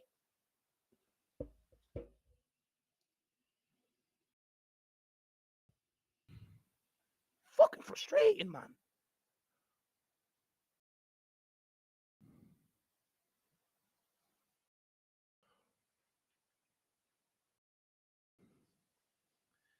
I'm sorry, but he's got to get Perisic on for Emerson as well. That all started with Emerson, you know?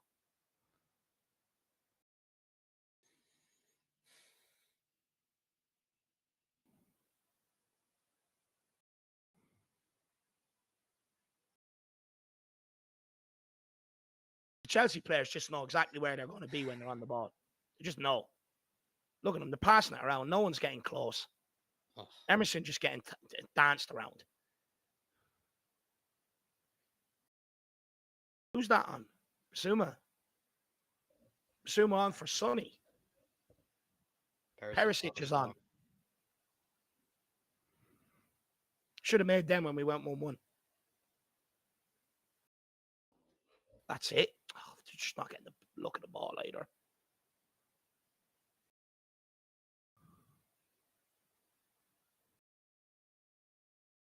Højbjerg. Out to Emerson. Look at the space now. Fucking attack it. Kulu.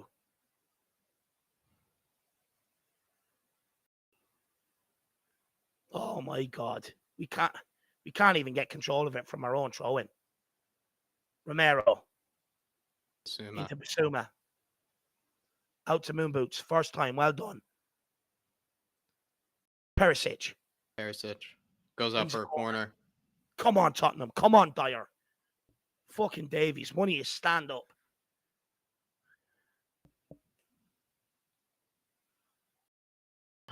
Come on. Come on, Tottenham. Been absolutely shambolic today. Let's get a good delivery in here, Perisic. Such a shit goal to concede. I can't believe it. I'm sorry, but if Davies has to call for cover. He's just got to. You can't leave yourself with two players at Premier League level. You just can't. It's a shit ball in by Perisic. Could even this is a Lo Celso delivery.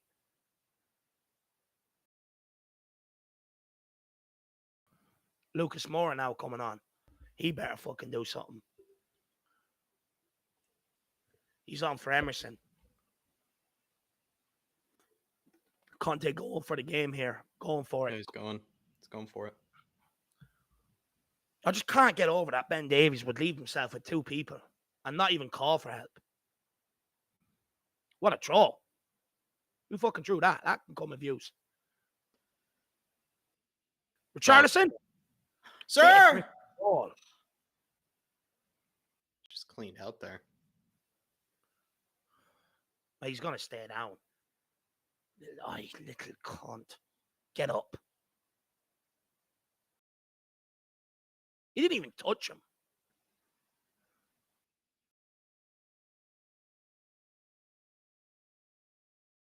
I can't believe the goal we're after conceding, Jack. Like you said, 9 players over bunched in on the right-hand side. Ben Davies standing there with 2 players. Jack, all these languages people tell me they can communicate in, and it's great. Where the fuck is the communication? I think it was bad on all parts, though, Dave. Like, Dyer steps even further to the right, which isn't needed. Højbjerg and Bentancur are standing right next to each other, on the right-hand side, which didn't help. But this is my point, though, Jack. Where's the communication? Who's standing there organizing? Yeah. Dyer can speak 20 languages. Davies can speak 20, apparently. Pick one and fucking communicate. It even comes from, like, a throw-in, actually, as well. Like, we actually had the ball, I believe, in that throw-in, too, Dave. It's shocking. It's just absolutely shocking.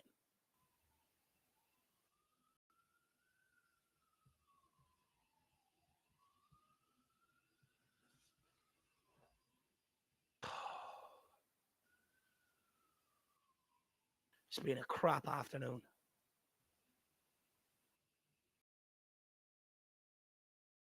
Okay, get the celebrations off the screen now. This has gone on too long.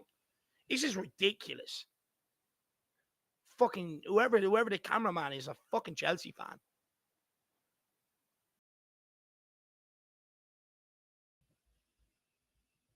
God, Conor Gallagher is now on for Chelsea.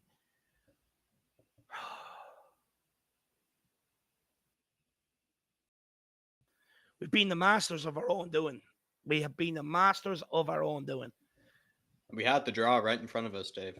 We had That was just, it was actually even as much as Spurs maybe didn't even deserve the goal that they got. It's not even like Chelsea were even, threatening, the door at all, in that last 20 minutes. Goals. We've gifted them both goals. Yeah, this is a team that struggles to score, Jack. They don't even have a striker. We've literally gifted them both goals. Literally. Even the one good chance they had, they missed.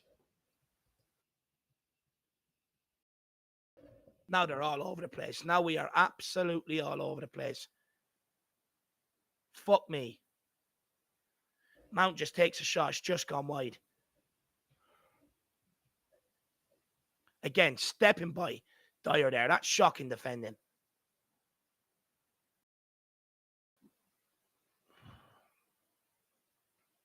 How are you just letting him get by you like that? That's too easy.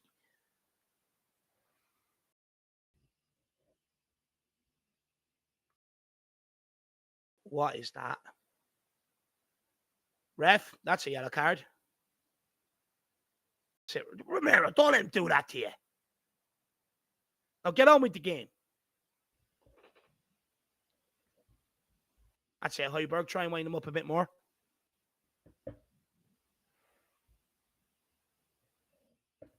Come on, there's still time for an equaliser.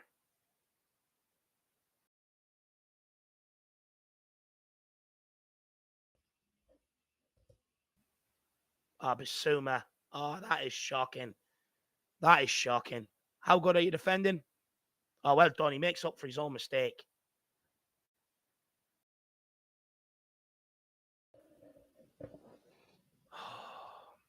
Ed Mendy on the ball.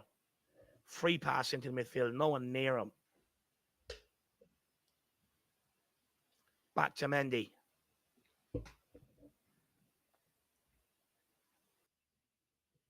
Oh, my God. They're just getting out way too easy. Reece James has just absolutely torn us a new one this match. Just getting out way too easy. Richarlison nowhere near pressing him.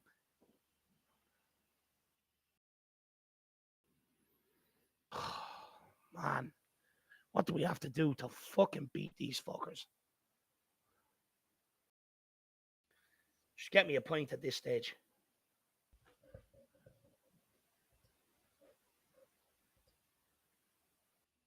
Well done. Well done, Richarlison.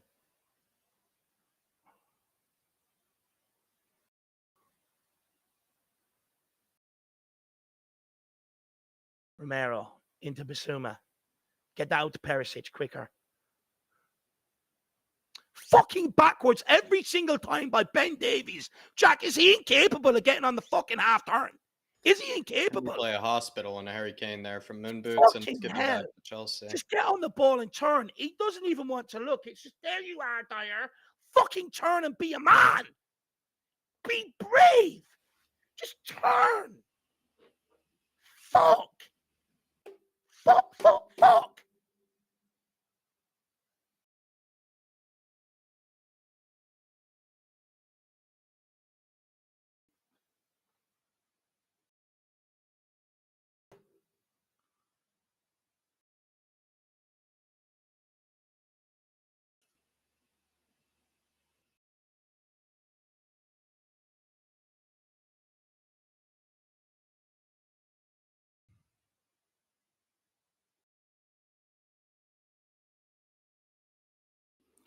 Moon Boots sends it long. And again, no one there to try and pick up the second ball. Harry Kane here. If no one's there to try and pick it up. Come on, Richarlison. Richie. Oh, Richarlison. He's just been shit since he's come on.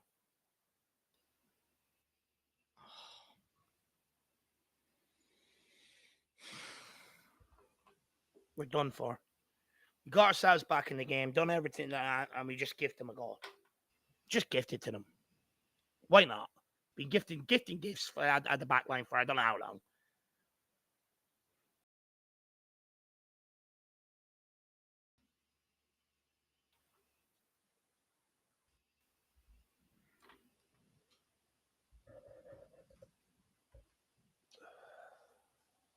Lightwork saying 3-4-3 doesn't work. We need to attack, not hold. I don't know. I'm just gonna say this now. I think we're about to get unleashed with a bunch of reactionary opinions today, and I'm looking forward to it. That's what I would say. Everything that everybody said was working 1 week ago is all of a sudden we're all gonna say it doesn't work, when in actuality we just looked at it. The players that we needed most to be able to step up today just simply hid on the pitch. Just simply hid. Again, can't rely on Like, the back line whatsoever either. I just feel like Opened up like a can of everybody's just gonna be saying the opposite opinion what they just said last week, and I'm looking forward to it. This one's a fucking hard one to take. This one is a hard one to take.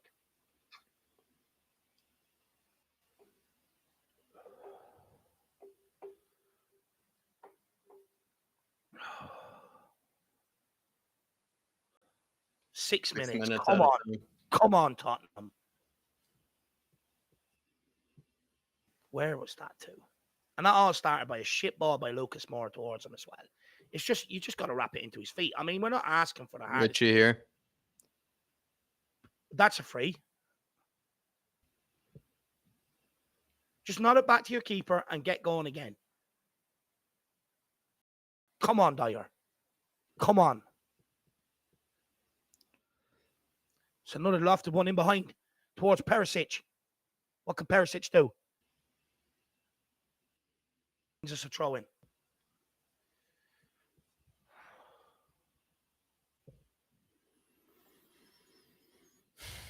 Perisic. It's a good ball. Oh. Dyer and Kane just getting mixed up.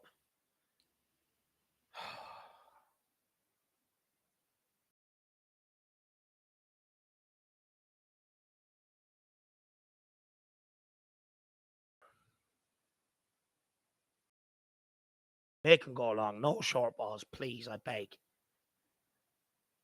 Win the first one and win the fucking second one. For once this game. And Lucas Moura gets underneath it. That sums up our bloody fucking day. He can't even judge a bloody header. I mean, Jesus Christ, it's the basics. They're that rattled. They're just whereabouts is all fucking all over the shop. There's no one challenging him and he gets underneath it. Holy God. What have I watched here today? For once, we actually managed to knock a ball down to a player in a white jersey. Dyer thinks he has notes, please. It's looking like Maguire from yesterday. Jack, do these players understand we're actually losing this game? Do they understand? Why is he playing it backwards? Oh. Like 4 minutes left. I mean, but Romero shouldn't have had to wait for that. That should have been zipped into him. We're one down. Should have been zipped into him. Harry Kane, poor touch. Perisic. It's a shit ball. That's a free kick. Kane wins us a free kick. Our passes has been all over the shop today.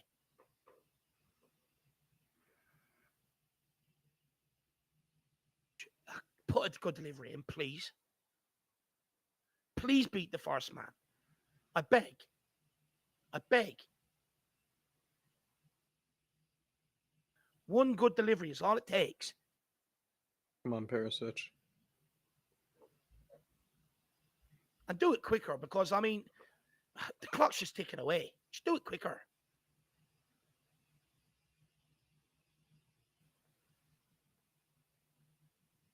Ball in. Oh, Basuma. What is that? Jesus. Oh, my God. Oh, my God. 30 million to do that. I mean, we could have kept Sissoko. What's a corner that'll do?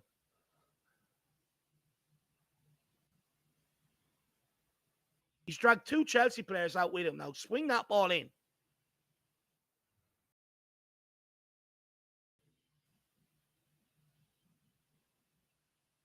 Oh! Good save from Mendy. Mendy. Come on, Tottenham. Another good delivery in here.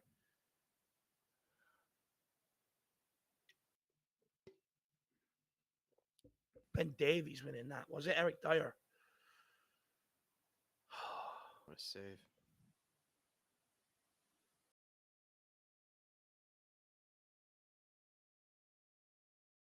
Referee Just is... let them get on with it.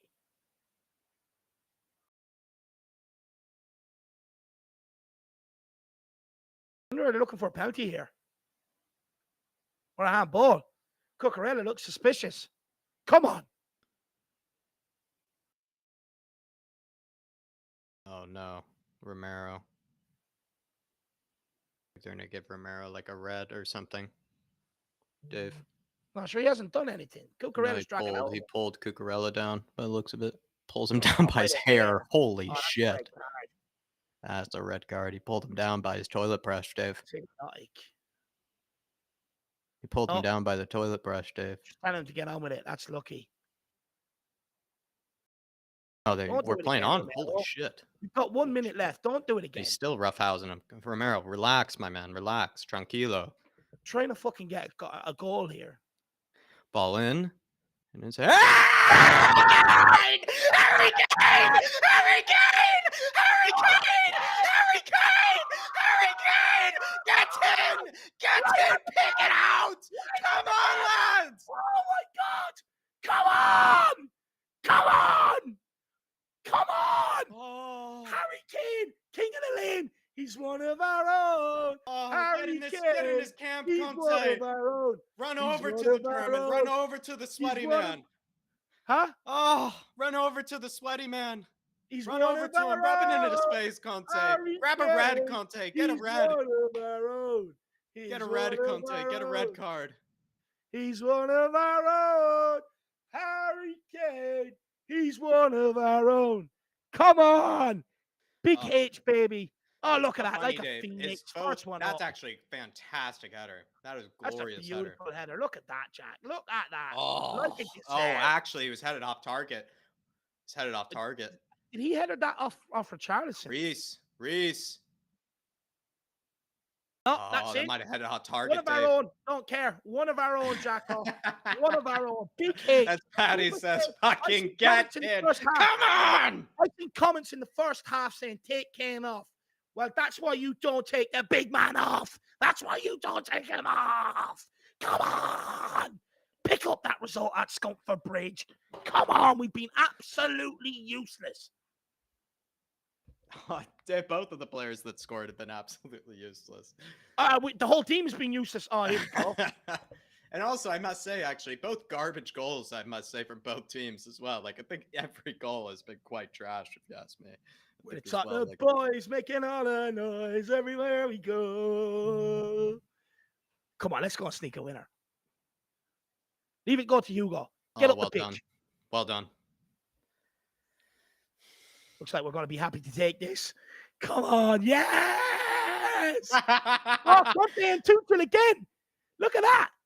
Look at them again. Come on, Conte. We've roughed them up. We've rattled them right at the end. Oh, Dave. Oh, there we go. Dave, the next one's going to be at our own stadium as well, Dave. The next one's going to be our own stadium. They're not ready for this. Where's the hitman, Dave? Where's the hitman? Where's the hitman? Oh, Conte's got sent off. Conte gets a red. That's him gone. That's him on the sidelines for the next game or two. Love that. Absolutely love that. Conte grabs the red. That's it, Conte. That's it. He's lost it. He's absolutely lost it. Basuma keeping Azpilicueta away from him. He's absolutely roughed up Thomas Tuchel. Thomas Tuchel went celebrating twice, and Conte just got him at his own game. 2-2 at Scunthorpe Bridge. Conte receiving a red card right at the very end here. Oh, it's glorious. Getting sent off. But it's things you absolutely love to see. It is things you fucking love to see. The lad, we done it. We got the point. Big H on point right at the end. Come on, that is a point game. We have been absolutely useless all game. That is a point game. I absolutely love Conte at the end. Oh my God, talk about roughing them up and upsetting them. Look at Thomas Titty. He's still going. Such a shithousery performance from us, actually. I didn't know we even had it. I didn't even know we had it in us, Dave. Such a shithousery performance. Oh, big hit right at the end, Jack. Big hit. Harry Kane stands up and fucking delivers. Come on. And that all started with Romero getting away with the red card, pulling Cucurella down by his hair. We absolutely roughed them up to get this point. Battle of the Bridge 2.0, but in reverse, Jack. Come on. But in reverse. Love it, Dave.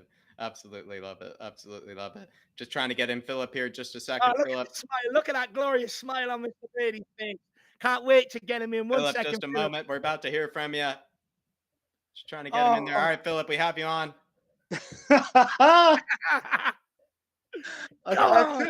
have 3 words to say, and the first 2 are fuck off, and the last one's Chelsea. Jesus. Pardon my language, but I'll tell you one thing. They are the most hateful, deceitful, cheating club I've ever come across. That Thomas Tuchel guy, he should go back to his job in the Gestapo where he belongs. My hand's shaking here, fucking with excitement on this. Jesus Christ. Oh, it's beautiful. Glorious. What do you think of Sunday? I said right at the end. earlier there'd be another battle at this game today, and I could see it coming. And I'll tell you one thing, Tuchel will be a lucky man that Conte didn't nut him. Because I'll tell you, it's only going to be one winner in that fight. I mean, that feels like a win. That feels like a win, that game. It really does. Feels like we got away with something, Philip. And, you know, Adrian Chia is saying, we did it. Come on, you Spurs. The Blues fans must be sick to their stomach. It feels like, we finally gave them a taste of their own medicine, Philip. It couldn't happen to a nicer shower of fucking Egypt. I have a few friends that are Chelsea fans. I will be ringing them tonight now and literally lording it over them. Do you know because what? That is a point gained today, and that shows that second half performance. Okay, it wasn't great. There was a lot of flaws, but I'll tell you one thing: if we hadn't all got sucked over to the right-hand side for James's goal, we would have won that match today. Yeah, made one mistake there at the end and give away that second goal. But look at the Spurs fans now. They are absolutely lauding it over there. Wouldn't you? I mean, they go there every year getting bet. Them away fans, like, you have to have serious amount of seasons behind you on your season ticket to get them away tickets. They've been going there year in, year out, watching this team fold. One positive I take away from today: yes, we were absolutely crap all game. But my God, we turned up, we roughed them up, and we still got out with a point. And that's all that matters. Everybody thought we were going to Scunthorpe Bridge today to be whitewashed, to be bowled over. We got ourselves back in the game twice. And not only did we get ourselves back in the game, Kane got the equalizer right at the very end, where they could have no reply. Romero pulling Cucurella down by his hair. What an absolute lunatic. And then Conte roughing them up at the end. I mean, it's what you know. It's a brilliant from this Tottenham team. It's a brilliant sign, right? I've seen Spurs teams go to Stamford Bridge over the years, get beat, hammered, come home with the tail between their legs. But I'll tell you one thing: for a team to play as badly overall as we did today and come out with a point, that is a side that's going to win things. Yeah, we never say die attitude. We never gave up. We kept at it the whole time. And in fact, there was a couple of efforts that Richarlison actually came on and changed the game, in my opinion, himself and Perisic. Because that corner Perisic took at the end was just sheer perfection. Right on the money. Right on the money. Yeah, look, I couldn't agree more. I do actually think like maybe taking off Session and bringing on Richarlison helped change that game. And the reason why it helped change the game is because Chelsea were building up their attacks, passing it across the centre-backs. But when we got an extra body up there, beside Harry Kane, we cut that off and they started to have to go long, and they could not do that. But the fight from this Tottenham team today, look, I accused them at half-time, weak, spineless, hiding, and they were. But to put the fight in when everything is going against your decisions, bouncing the ball, shit passing, second balls, first balls, and we still come out with a point. Absolutely unbelievable result from this Tottenham team. And it just goes to show that no game is over until the final whistle blows, because Tottenham still have a chance. And this is a team that will go on and win something this year. I can feel it in my bones. And somebody in the someone's put in a chat here, a super chat. I believe it's Benedict Tampa saying Romero got away with that hair pull. Couldn't Come care less. on, you fucking Spurs, get in. Felt like we actually got away with two kind of goals in certain ways because Bentancur, I'll be honest, didn't look like the cleanest of tackles. As well. In this case, with Romero pulling down Cucurella by the head, by the hair. I said today, on the pre-match buildup that it felt like Chelsea always get the decisions, everything always goes their way. Kind of did go our way today, lads. I'll be honest. We did get, a bit of luck today that we rightfully deserve. We haven't had luck, against this team for years, if you ask me. Jack, we got absolutely dominated today. They had more possession, more shots. Actually, we had more shots on target, believe it or not. And they had more shots off target, more corners, throw-ins, fouls, etc., etc. They dominated us right throughout that game today. But we still come out with the result at the end of the day, and that's all that bloody counts on in the league at the end of the day. And look, as far as that hair pull, one thing I want to say about it, that's fucking old school. That's old school.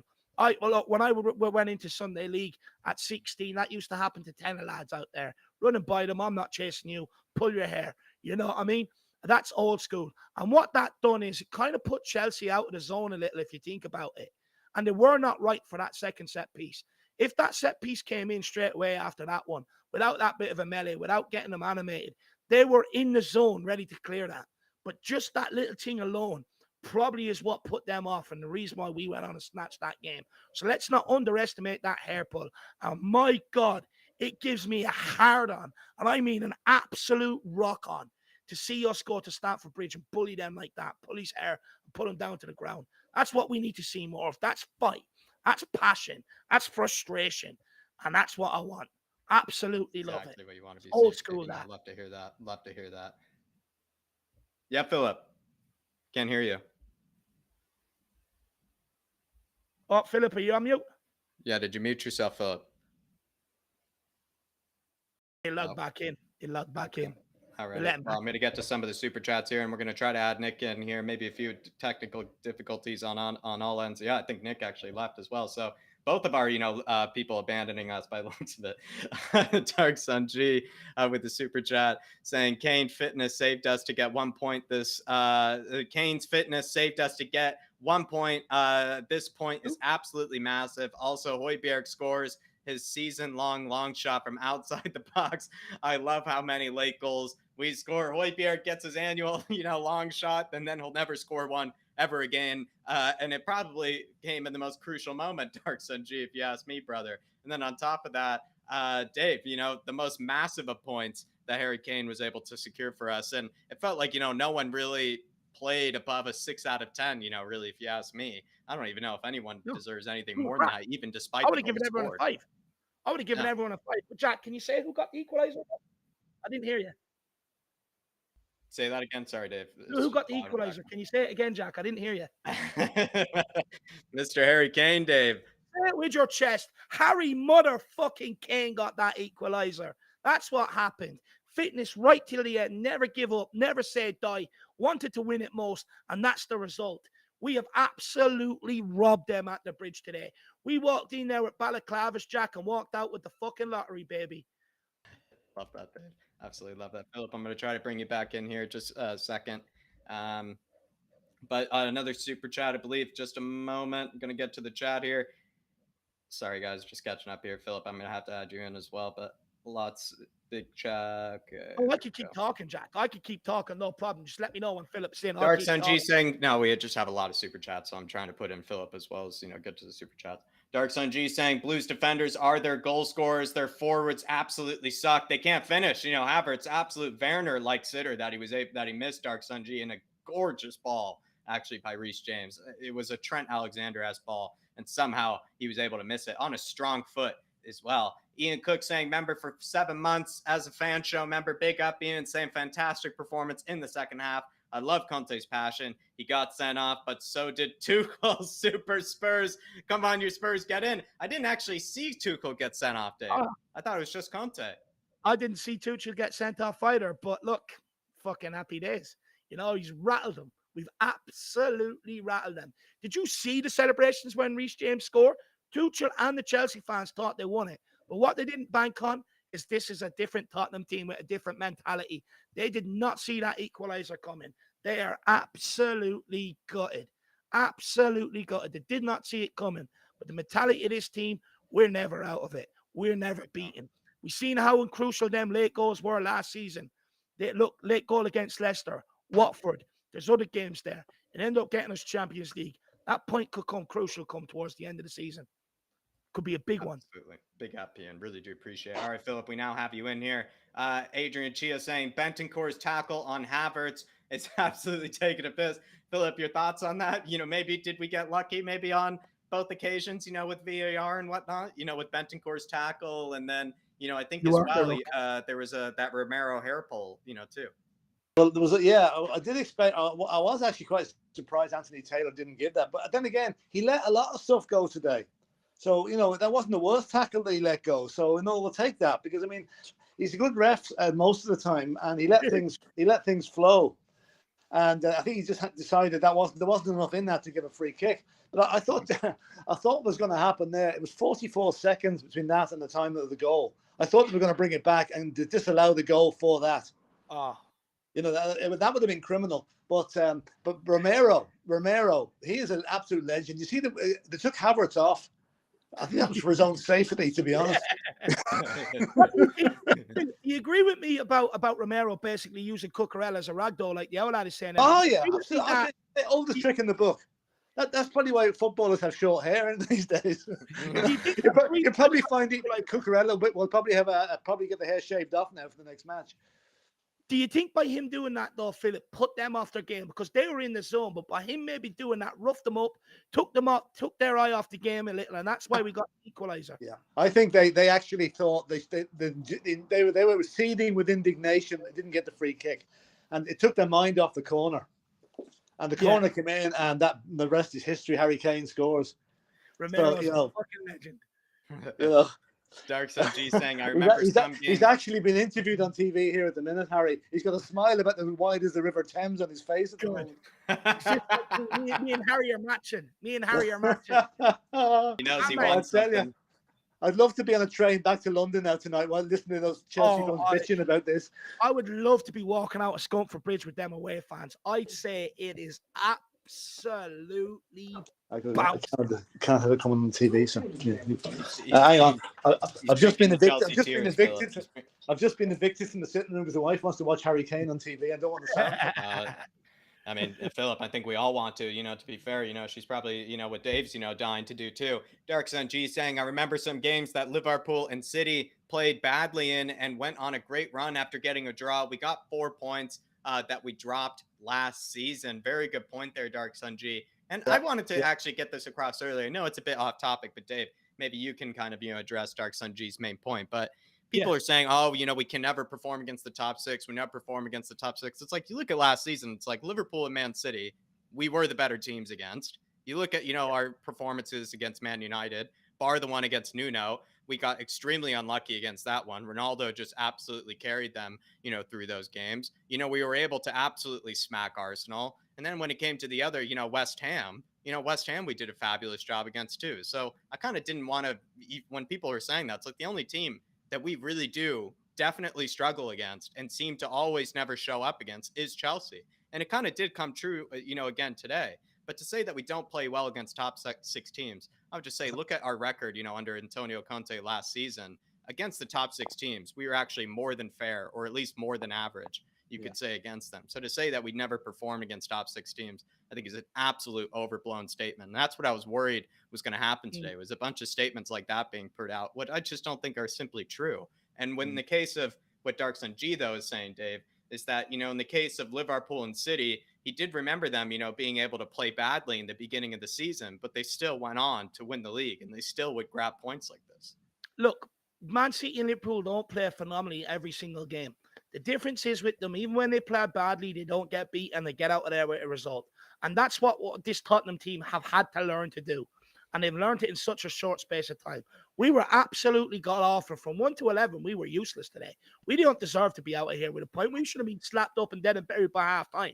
But the fact that we dug in there, got ourselves back in the game, and then got ourselves back in the game a second time. Look, the thing is when you don't play well, you're having an off day. It's to not get beat and get out of there with a result. And that's what we've done today. That's a sign of a fucking top team. Love that, Dave. And Dark Sun G also saying this is the Can you? Lucas, Kane, and Richarlison effect on the corners. We have absolute leapers. Love that, Dark Sun G. Absolute leapers for those corners. Sorry, Philip. What were you going to say?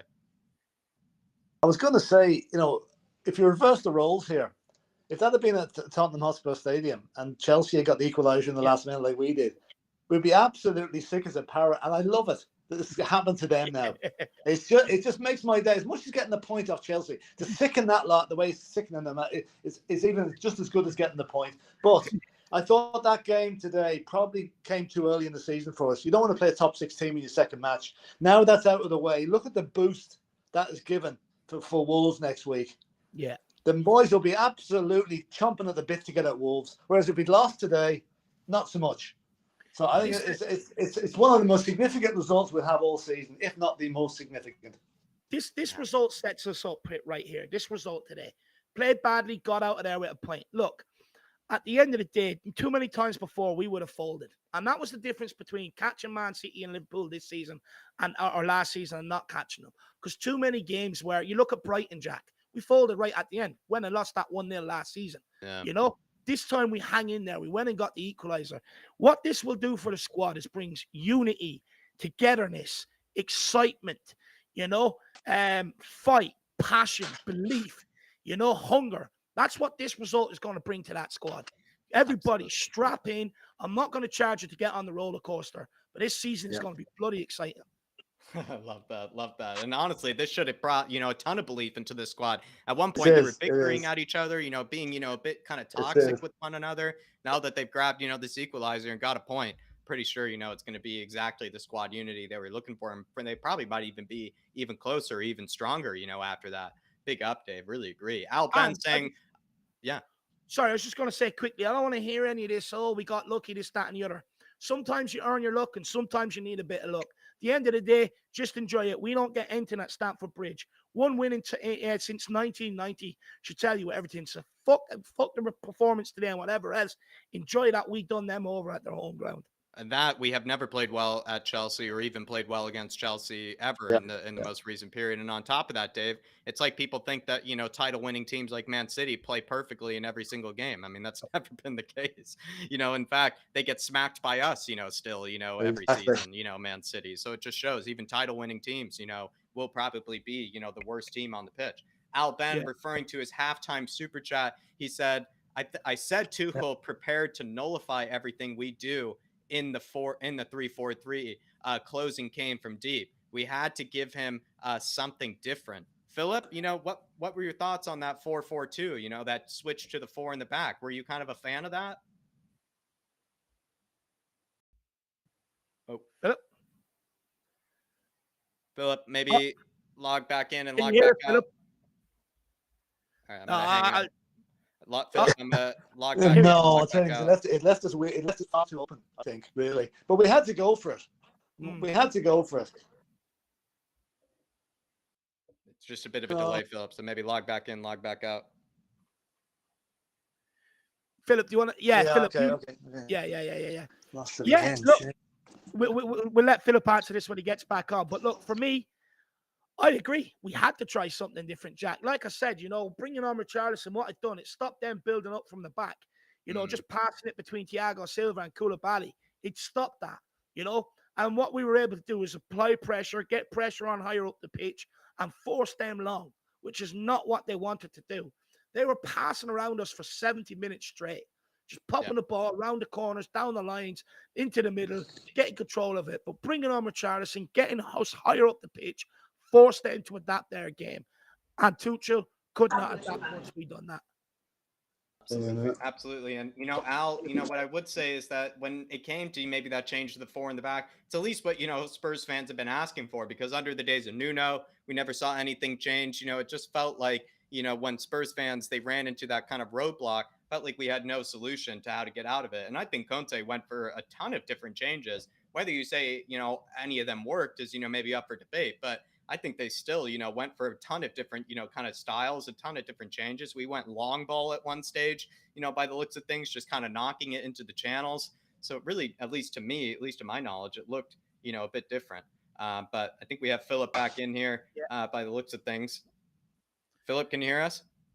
Yeah, I probably only have another couple of minutes, lads. I'm gonna have to go, but No worries. I'm just watching the rerun of the Højbjerg goal here. Yeah, I mean that result today, I'll tell you, it's.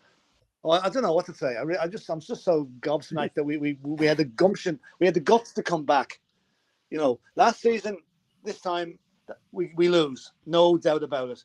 Conte has done wonders with the mentality of that team. And what he's done at half time in that game, I do not know. But I'll tell you one thing, the Chelsea boys had to repaint that dressing room. I'm sure he stripped the paint off the wall, but it worked.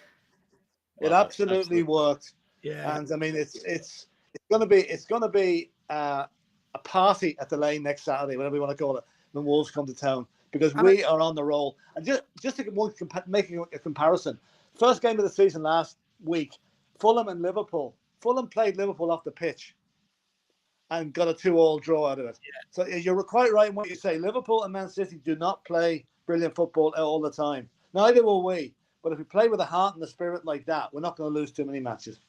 I could not agree more with that. I just want to add on as well. Before we got in contact, people wanted a manager that was going to come in, buddy up with these players. Let's be best friends. You can't shout at them anymore. This, that, and the other. Well, the benefits of having a guy like Conte is he won't take that crap. You can shout at these guys. They're paid to take it. And he absolutely rollicked them. And it just goes to show in football, you don't need someone that's going to come in, kiss the players who, please play for me on the weekend. You need someone that's going to gain the respect and make them players afraid of you.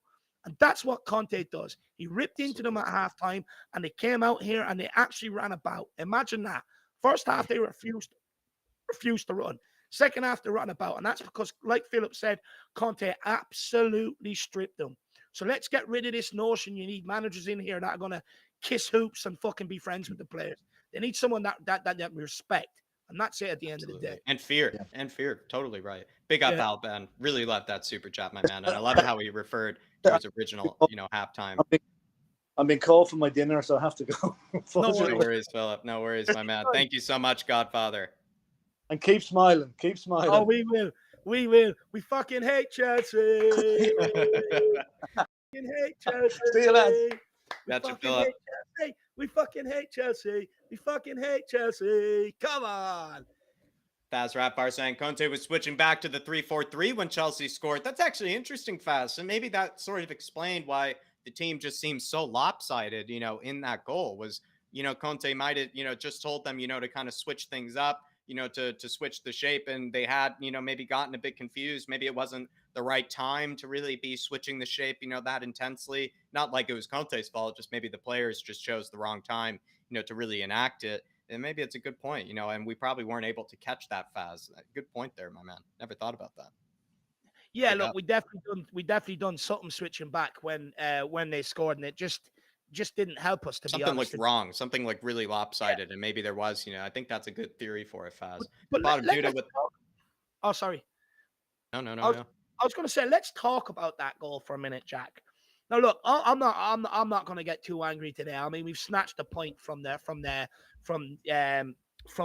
clutches of defeat. I'm absolutely buzzing. But that goal, Jack, that can't keep happening. I mean, people tell me we've got multi-bilingual people at the back. We need Dyer for all these different languages. Davies is this Trojan. But how is Davies, first of all? I'm not blaming Davies for the goal. But he knows he's got two players on him. He knows if that ball gets switched, he's fucking snookered. Well, why is he not roaring across to pull Dyer across? And then getting Dyer to roar and use whatever language he feels like, to pull Romero in. All this talk about being bilingual, pick one language and communicate. The corner kick, Jack, no communication again whatsoever. Goal last week against Southampton, no communication. Goal against Roma, no communication. Koulibaly scores. They get another set piece. He's free again.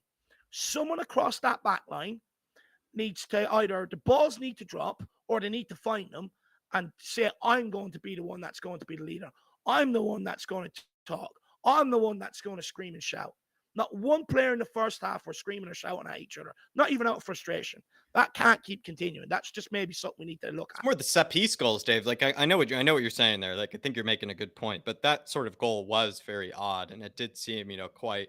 I don't know if you flukish is the right word, but it seemed bizarre, that sort of goal that we did concede. Speaks to, again, the defensive problems that you're referring to. Speaks to our defensive problems that we conceded that. But that one seemed very Yeah, bizarre. Whereas the set piece goal that we conceded Koulibaly, that was more stereotypical, I thought, Dave, of the defensive problems that we continue to yeah, have, where it just is early in the first half, just after, we had domination of the game, you just kind of let them back into it, with just something like that. That is more kind of, I think, stereotypical, or more kind of, that is more common, for our defense. I think something to do is, on those sort of and lines, is to concede a set piece right after, dominating the game, for a full 10, 15 minutes, and really taking it to them. And then you just let them back in. And then, you kind of, as much as, the players shouldn't have, caved and, kind of, gotten down on themselves after conceding, it's just still, though, like, if they don't concede, they would have kept that momentum and they would have kept that confidence. But then they do concede and they lose the confidence, which is sort of natural at the end of the day. Like, you yeah. see how, players do lose the confidence. They're not, always going to be perfect, Dave. But if they just didn't concede that set piece goal, you're in such a better, headspace. I think as a player, you're in such a better headspace, 100%. and they had to recover themselves from that headspace in order to get a result here. So if you don't go down But, 1-0 from that stupid set piece, you're in a much better spot, I would say. but Jack, you're 100% correct, my man. And hopefully now people understand that when I've been screaming for this defender, now hopefully they understand why. Because the goals we gave away today, both of them are avoidable. Both of them. Look, Yeah. this set piece coach can position these players in the right positions all he wants. You cannot teach a player to have that hunger to be the one to go and win it. And hopefully now people understand, because like I keep saying, you Yeah. can't keep relying on scoring 2, 3 goals every single week to win a game. Some Mhm. stage you will have to shut them out. We spent Definitely. we spent bigger we spent money on that back line. Who knows? We're probably talking about a victory today. But look, the mistakes were made. We move on. We've got the point, and that's all that bloody matters. Love it, Dave. To bottom Dudo with a big super chat here saying the substitutes, especially Richarlison and Perisic, improved us instantly. Pierre-Emile Højbjerg scored a goal, but this cannot continue.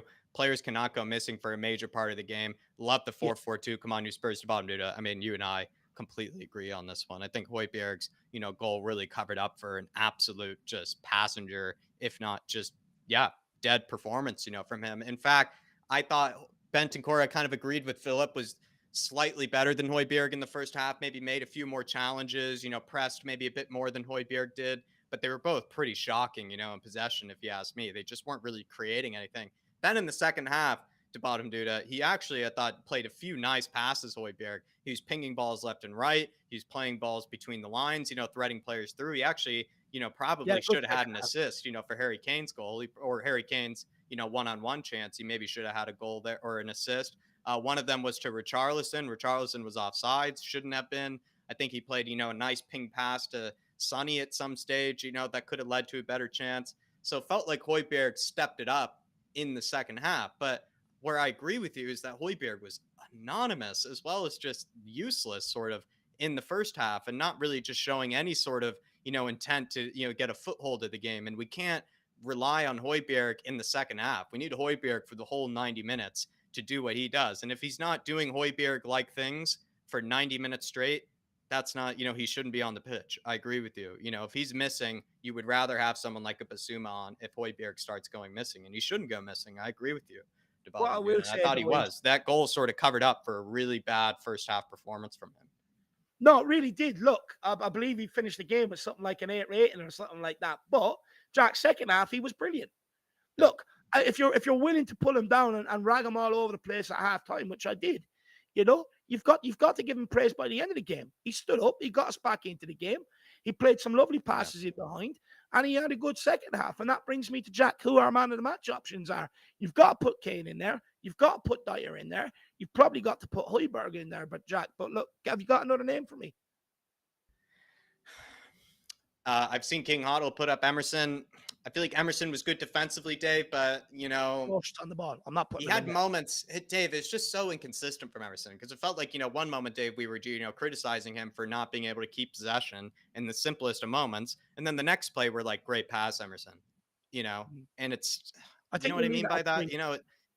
I think we'll leave it at 3. It was probably that shitty of, performance, to be honest, lads. I don't even know if you can include a fourth. I wish Hugo maybe had a big save because then we could have, maybe put him in it, but he didn't really make any, No. saves that match at all. So I wish maybe we could have put him in it, maybe give a goalkeeper a bit more respect. But there you are, to bottom Duda. And I completely agree with you, my man. And I love seeing, the switch to the 4-4-2. And to bottom Duda has said this before, that Conte is capable of the four in the Yeah. back, and switching to it. And he's, wanted, I think, Spurs fans to realize that is his sort of go-to when maybe things aren't going well. Pick up to bottom, dude. I really appreciate it, man. Pick up Dark the Sun ball. G saying Conte comes in and we get points on grounds we never won in. This shows how far we came from the Jose era. Like I said, we have the way better bench for getting those results. Dave, we did put on a lot of bench players, and you could say they didn't really have a huge impact, but that's sometimes what They happens, did. Dark Sun G. You just put in new blood, and even if they're not playing very well, they're just causing a bit of chaos. They're causing something different to happen. And that's what was nice to see. On top of that as well, I kind of like what you said, Dark Sunji, and the fact that felt like, maybe Conte is actually able to, win at grounds maybe he never was, or maybe Spurs always never would before. Even at Anfield, we were by far the better team at Anfield. I mean, when was the last time we could say that we were the best team at Anfield? These are things that Conte has done for us. You're absolutely right, Dark Sunji. I, I, I disagree slightly. I actually think the power of the Okay. bench did change us that game, Jack, to be honest with you.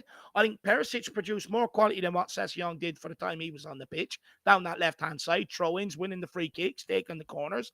I think Richarlison came on and helped Kane and got us higher up the pitch. I think, look, Basuma coming in kind of fucking helped us. He was involved. He made an error, made up for it with a good defensive tackle, but he was very quick to get on the ball and shift it straight out to Perisic. Mm-hmm. I actually think that bench did change that game for us, if I'm being honest. And I agree with Dark Sung G. It's something Jose didn't have. It's something Conte didn't even have last season. But that bench today and the power of having a squad was proven today by the 3 players coming on and helping change this game, change the course of this Absolutely. game. We could get at Chelsea. We could put pressure on them. We were starting to get forward a bit more. I do believe it changed the game, but everybody, get your vote in on the man, the match, on the poll. But also, let's smash the like on this stream. Let's get the likes up to 300. What is wrong with you guys? We're after taking a point at Stamford Bridge right at the last minute. You should be buzzing. Smash that like button. Big up, everybody. Really appreciate it. Absolute Boar saying, loathe those Chelsea hyenas. How did we get out of that, lads? Absolute Boar, I think we just got lucky. For some reason, Conte is able to get lucky, against Chelsea. So again, like Dark Sun G said, something that no Spurs manager was ever able to do, even just get lucky, against Chelsea, get a result, maybe when you don't deserve it. It's absolutely glorious. Big up, my man. Really appreciate it. And absolutely, those hyenas, my man, they're crying tonight. It's Chelsea tears again, Dave. I had a Man United double IPA last night. Maybe a Chelsea tier lager. Yeah, look, 100%. I'll definitely be on the Chelsea tiers tonight, Jack. Like I said, I have my Rizzlers ready for them. But look, what I'd say to Absolute Boris, sometimes you just don't ask the questions. You just get out of there with the result and you just dust yourself down and move on to the next week. A bit like Liverpool last season away to Fulham. Didn't play well, got out of there with the result. No questions need to be asked. Just dust yourself down and go out and do it better the next game. But the fact that we got out of there just goes to show the mentality at Tottenham is fucking changing. Come on, you Spurs. Big up. Love it, Absolute Boy. Really appreciate it, my man. Adrian Chia saying crap performance, but awesome result, especially last minute absolute scenes, limbs at the last moment, Adrian. I bet Spurs fans over at the bridge, we're just feeling so disheartened. You're just feeling like, why can't we ever get a break, against this team? And then finally we got that break. You had to just be patient. We just had to be patient, Adrian. Keep the faith. Love that, brother. Really appreciate it. Dark Sun G saying Kulu and Bentancur plays for us, and we are so far undefeated in the London derbies under Antonio Conte. 2 wins and 2 draws, or I think he means not under and Conte. With Kulu and Bentancur, Dave, we've been undefeated in London derbies, with those 2 in the team. This draw is because of the Don. He brought the quality and got rid of the Winxes. Equals 1 point minimum. Big up, Dark Sun G. Dave, not only the players we were able to bring on, but the players that we got rid of so that we didn't have to bring them on. Look, I'll be honest. First half, he could have played Winks. It was that atrocious. But look, Kulusevski, he done all right today. He didn't do much, but he won us the game last week. He done all right today. Bentancur, I'll be honest, I actually thought he was piss poor today, to be honest with you. That's why he was taken off and Højbjerg was kept on. But at the same time, you know, we brought them from Juventus. They've got a good mentality. They know how to win things. They know how to perform in big games. Maybe didn't play the best today, but we got out of there. And look, what I will say is this result is down to Don Paratici, to Conte, to the business we've done this summer, because the players we brought off the bench affected the game, and it helped us get us that point, that crucial point at the end. So props to that. Absolute props to Don Paratici. Love that. William And Kelly with yeah. just quickly, it's also a result of getting these players in early so that they can make these impacts. Get them in for preseason so they have a chance to bet in. If you go back and look at the game, look at Perisic talking when we went 1-1. Look at him talking to people on the sideline, chatting to them, educating them, demanding more from them. Bringing someone like that in was massive. And then he comes into the game and he helps affect it as well. Brilliant business. Speaking to someone that kept the faith this game, William Kelly in here with a super chat saying, and he was telling us earlier, Dave, after we went 1-0 down to keep our heads, and he says, this is better than a win. It shows character. And Conte led the way with a showing fight, which is a side that we need to show more often. Yes, come on, you Spurs. Big up, Come on. William Kelly. And, Come I on. think he makes a good point there. Conte, despite maybe knowing that the players did not play very well out there, Conte fighting for his players, when they did get those equalizers, showing the passion, showing how much he cares. When they got those equalizer, he wasn't sulking, he wasn't, throwing his toys out the pram, being, kind of a toxic personality on the sideline. When he got those equalizers, he showed that emotion and he showed that relief, William Kelly, which is exactly what the players want to see, because then they show that the result almost means just as much to Conte as it does to them. He even maybe showed that it meant more, to him, getting that result than it meant to them. And so they stepped it up. Absolutely spot on, William. Yeah, he's absolutely spot on. Look, like I said, didn't play well, but the fight, the doggedness, and got us over the line at the end of the day. I asked the question at halftime. I'm sure William was with me. Who are the leaders? Who's going to step up? Correct me if I'm wrong. Did someone at halftime not say Kane wasn't a leader, Jack? Someone said it. Someone said it. I think, they all said Højbjerg, Kane, all these players they said weren't leaders. Yeah, I mean, I think people, could find me. I think if we had lost that game, I was really looking forward to all of the, the reactionary comments of people saying the complete opposite of what they said the last week. But thankfully that didn't happen. Neil Shafton saying Conte, or sorry, actually not Neil's, Dark Sun G's again saying if we didn't have Conte, we would be like Man U in this moment with 2 big L's. True, Dark Sun G.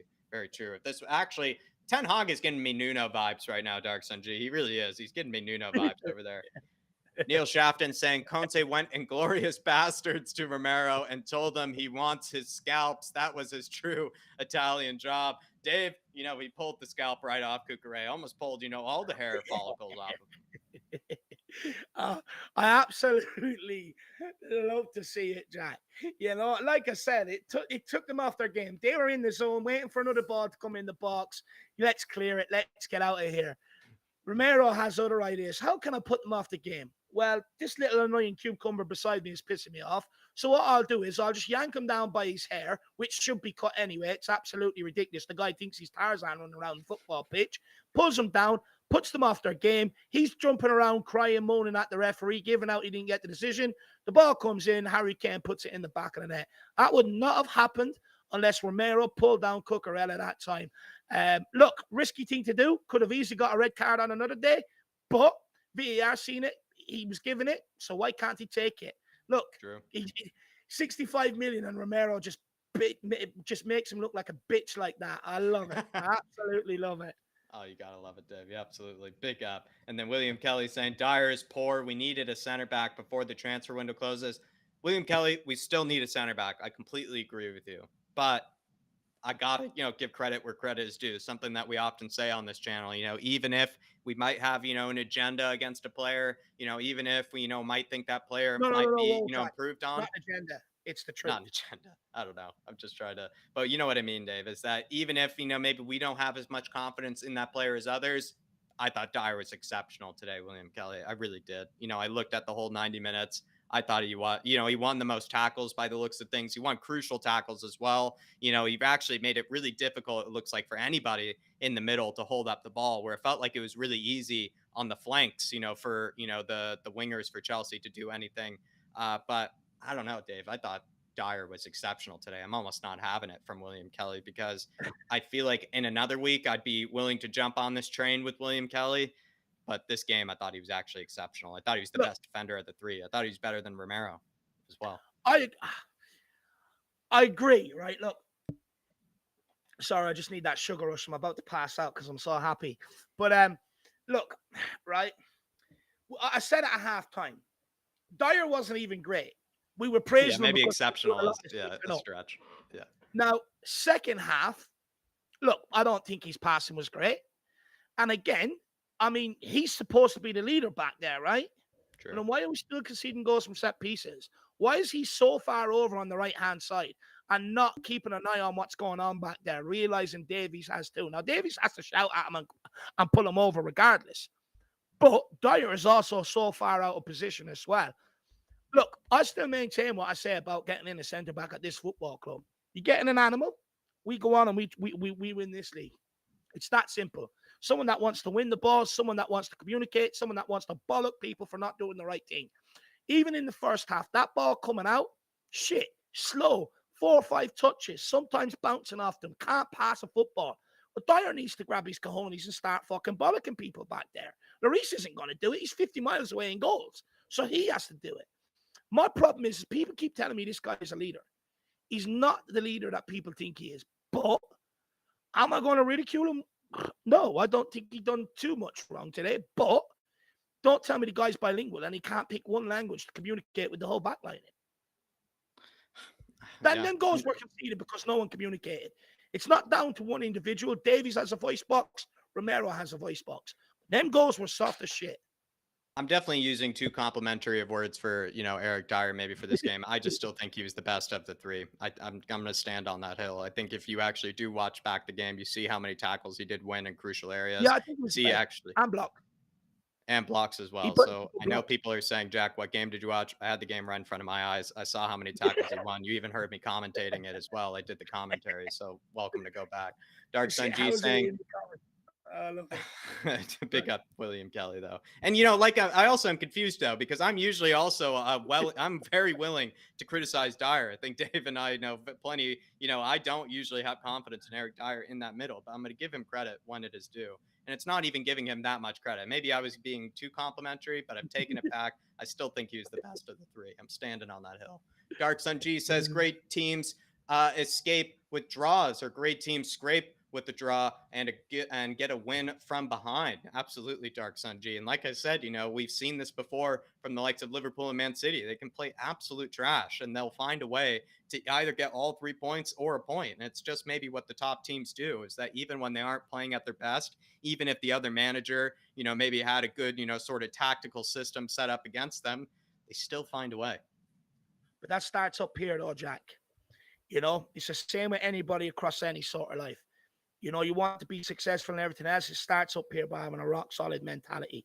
At the end of the day, Jack, when the shit hits the fan and you're on the fucking fire, that's when you have to be cooler than you've ever been coolest before. That's when you have to keep your head, still do the right thing, still try and pursue and play through it. And that's what we've done today. That's been our biggest killer over the last while, especially going into cup games under Pochettino where we didn't pick up a trophy because of that. But today, it was on point. Absolutely. Love that. Bottom Duda said we conceded 3 goals in 2 games because of silly defending. We cannot always come back in this way. Don't, Don, go get us a center back and surely another midfielder as well. He says with a smiley face. Bottom Duda, absolutely love it, my man.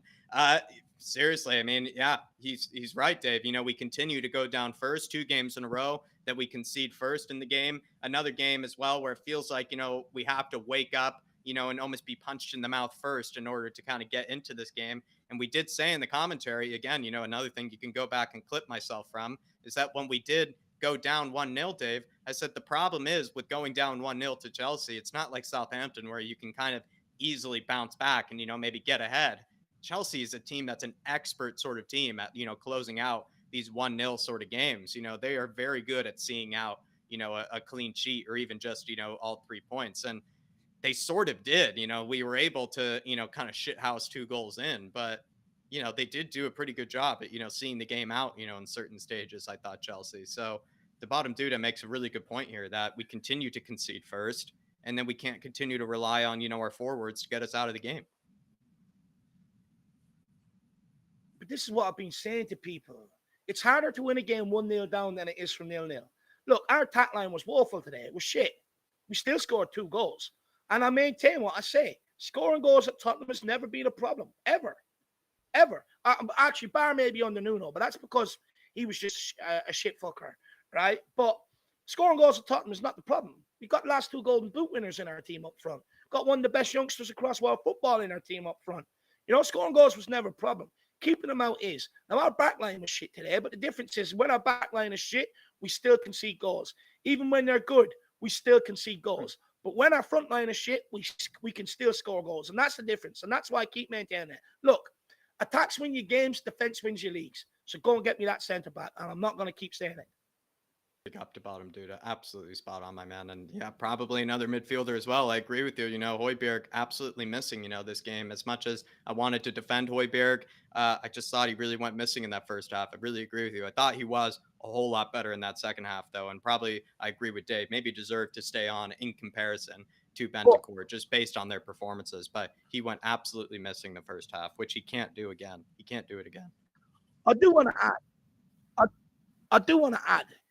We can't just blame Højbjerg for that first half. If you're going to pull out Højbjerg, pull out Kane, pull out Son, which, by the way, no one spoke about today. He was atrocious. Lost the ball, 15 times inside 23 minutes?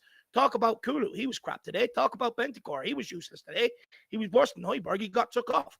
Talk about Romero, Dyer, Davies, Sessegnon, Emerson, Lloris. They're all shit today. Let's not put the first half purely down on Højbjerg. I've seen it in the comments before half time. Oh, it's Højbjerg. Oh, get Kane off the pitch. Funny enough, them 2 players are the ones that stepped up and got the goals today. Look, if you can't just keep pulling out individuals and making them the blame every single time, especially if nobody else is at it. That first half there wasn't really anybody that player. was head and shoulders above the others. That first half was a lack of effort across the board from 1 to 11. We never got off that bus. Not one player. We can sit here and say he played shit in the first half all we want. But then apply the same standards to the rest of that squad. They were all shit from 1 to 11. The difference is Højbjerg stood up in the second half. Kane stood up in the second half. They went on and got us the goals. Kane led the line. Højbjerg was slipping through passes and everything else. So they stood up. So let's forget about pinning the first half all on Højbjerg. It's not his fault. It was 1 to 11.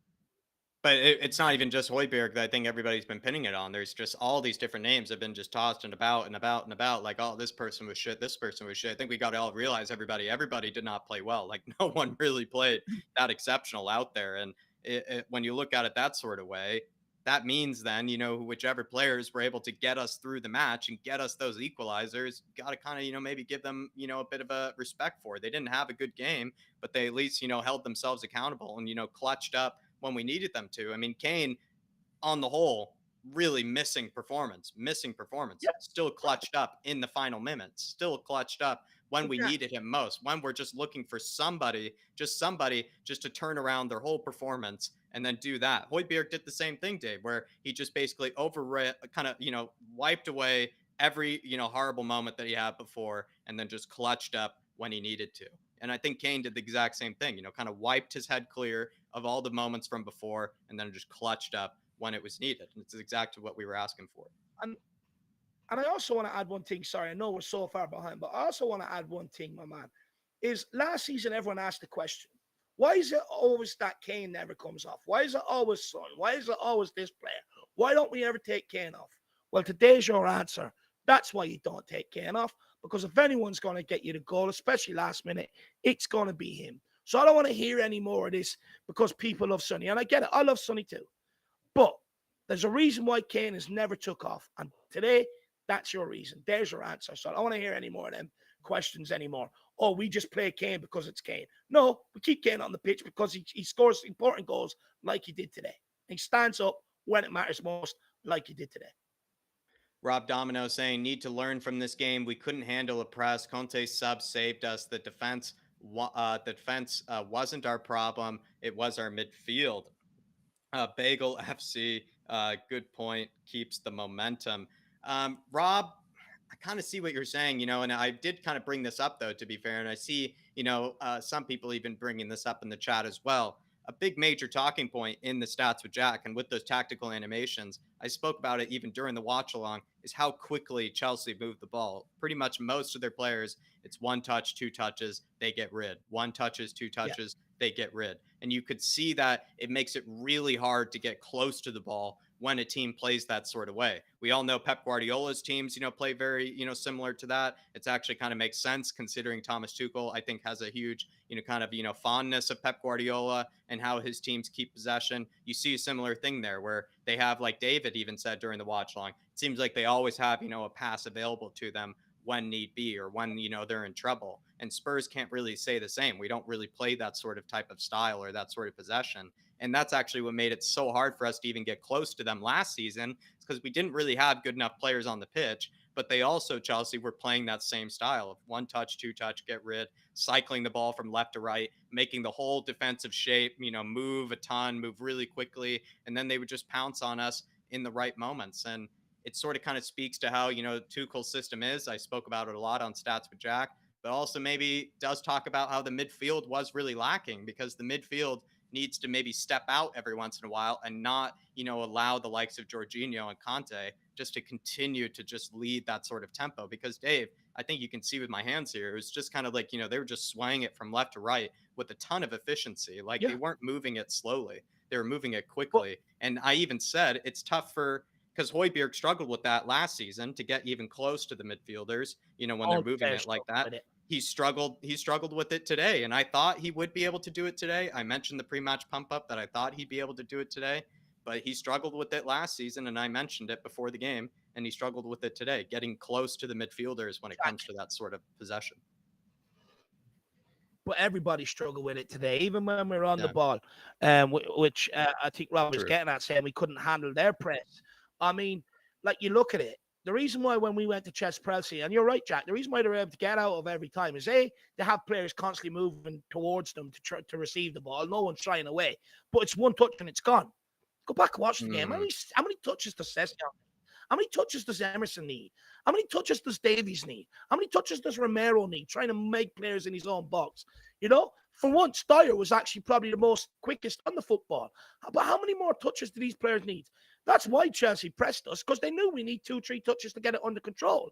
In order to beat that and play around that, you need players A that are going to move, but B, one touch, ship it on. And that's what we didn't do. And then when we brought on the quality off the bench, we were starting to do that. We were starting to get forward. We changed the game on them. So in order for us to start beating teams that press us, it's got to be one touch, move it. One touch, move it. Same against low block teams that want to sit in front of you. One touch, move. One touch, move. You look at City, bar Jack Grealish, barely any of their players take 3, 4, 5, 6 touches on the ball. One touch move. Same as Liverpool. Look at all the runners that run off the ball for them. That's the level we need to get at. And I also want to take one comment here from the chat. Ron Viniak says, Kane's never showed up when we needed him. Otherwise, we would have won something. But I get the point. He can change the game. First of all, who got us to them? Who got us to most of the things, to them heights? Harry fucking Kane. Put some respect on his name. I'm not having this shit anymore. I had it when when everything was against him going at the start of last season. I was the only one that sat here defending him. I got absolute pelters. But now things are going well. I'm definitely not having that crap. Put everything on Harry Kane all you want. Put all the final disappointments on Harry Kane. Just remember, 10 other players also played them finals. Did they show up? No. But who bagged the goals to get us to them heights? Harry fucking Kane. Put some respect on his name. To Bottom Duda with the super chat saying, big up, Rob Domino. Absolutely love that comment, my man. Big up, Rob. Yeah, Bottom Duda with a big one saying, do you think the 4-4-2 transforms into a famous Conte 4-2-4 in the attack? Richarlison and Kane up front. If that's the case, it's scary. I'm not sure about the transformation though. Your thoughts? See, I mean, with the 4-4-2, that's probably how we're sitting defensively, at the bottom two. That makes sense. You have, the likes of Kane and Richarlison sort of pressing the center backs, making life difficult for them. You have, Son and, Kulusevski kind of tucking in as sort of wingers, forming a four-man midfield, kind of similar to how it already is with the 3-4-3. Those wingers kind of tuck in and kind of form, a four-man midfield there, or kind of actually, it's kind of a five-man midfield because the wingbacks even push up because it kind of turns into, something different. But I see what you're saying, Bottom Duda, where, it then maybe moves into a 4-2-4, with the wingers, moving alongside with the strikers. I am actually all for it, Dave, because I do like the idea that we maybe can sort of dramatically change, how we look, shape wise, as well as on paper, going forward. And maybe it's a bit risky because you're putting Dyer in kind of a two-man back line. I don't think he does very well in those situations, but when we need to call upon it, it is a dramatic change. And I'm not sure how Yeah. convinced I am with it, to Bottom Duda, but I kind of like that, Conte has it up his sleeve, because at least we can see that he will change things dramatically if he feels like he needs to. What I would say, I would be very hesitant to start with that. Look, I'll be honest. Yeah, never. Charleston done a lot of running around, a lot of pressing, but nearly every time he touched the ball, he gave it away today. But somehow he still sort of helped change the game. But what it done is it put an extra body up there, put the pressure on them. I wouldn't start with it, but it's an option off the bench. And look, this is what we spoke about last season. People saying to Conte, change it. Change it with what? Craig? One of the Craig twins? You're not going to change the game. What, Harry Winks? You're not going to change the game. Now you look at the bench, we can change the game. We can switch formations up and we can ask different questions if the one we start with and our preferred one isn't working. And that's what football's all about. Good management. Big up to Bottom Dude. At the 4-2-4, I only see us, kind of working with it. Maybe when we're in situations like this where Conte just needs to change something quickly. I don't see him ever really starting a game out, this way. I think he would like, to perfect the 3-4-3 as well as maybe a 3-5-2, maybe of sorts. I don't see him, maybe switching from that unless he needs to mid game, but I never see him starting that way. And I'm not fully convinced on it yet, to Bottom Duda, because, when you do move, Ben Davies to left back, he does struggle there. Being kind of on his own, in those situations. Dyer sometimes struggles in a two-man, kind of back line. So it is kind of an interesting situation. And maybe it's just what we're forced into, though. Like when we are losing or when we are struggling, we're going to have to take risks like that. That's just kind of how it is, I think, to Bottom Duda. Great super chat, though, my man. Dark Sun G saying, at least we scored against the Blues. Great for us.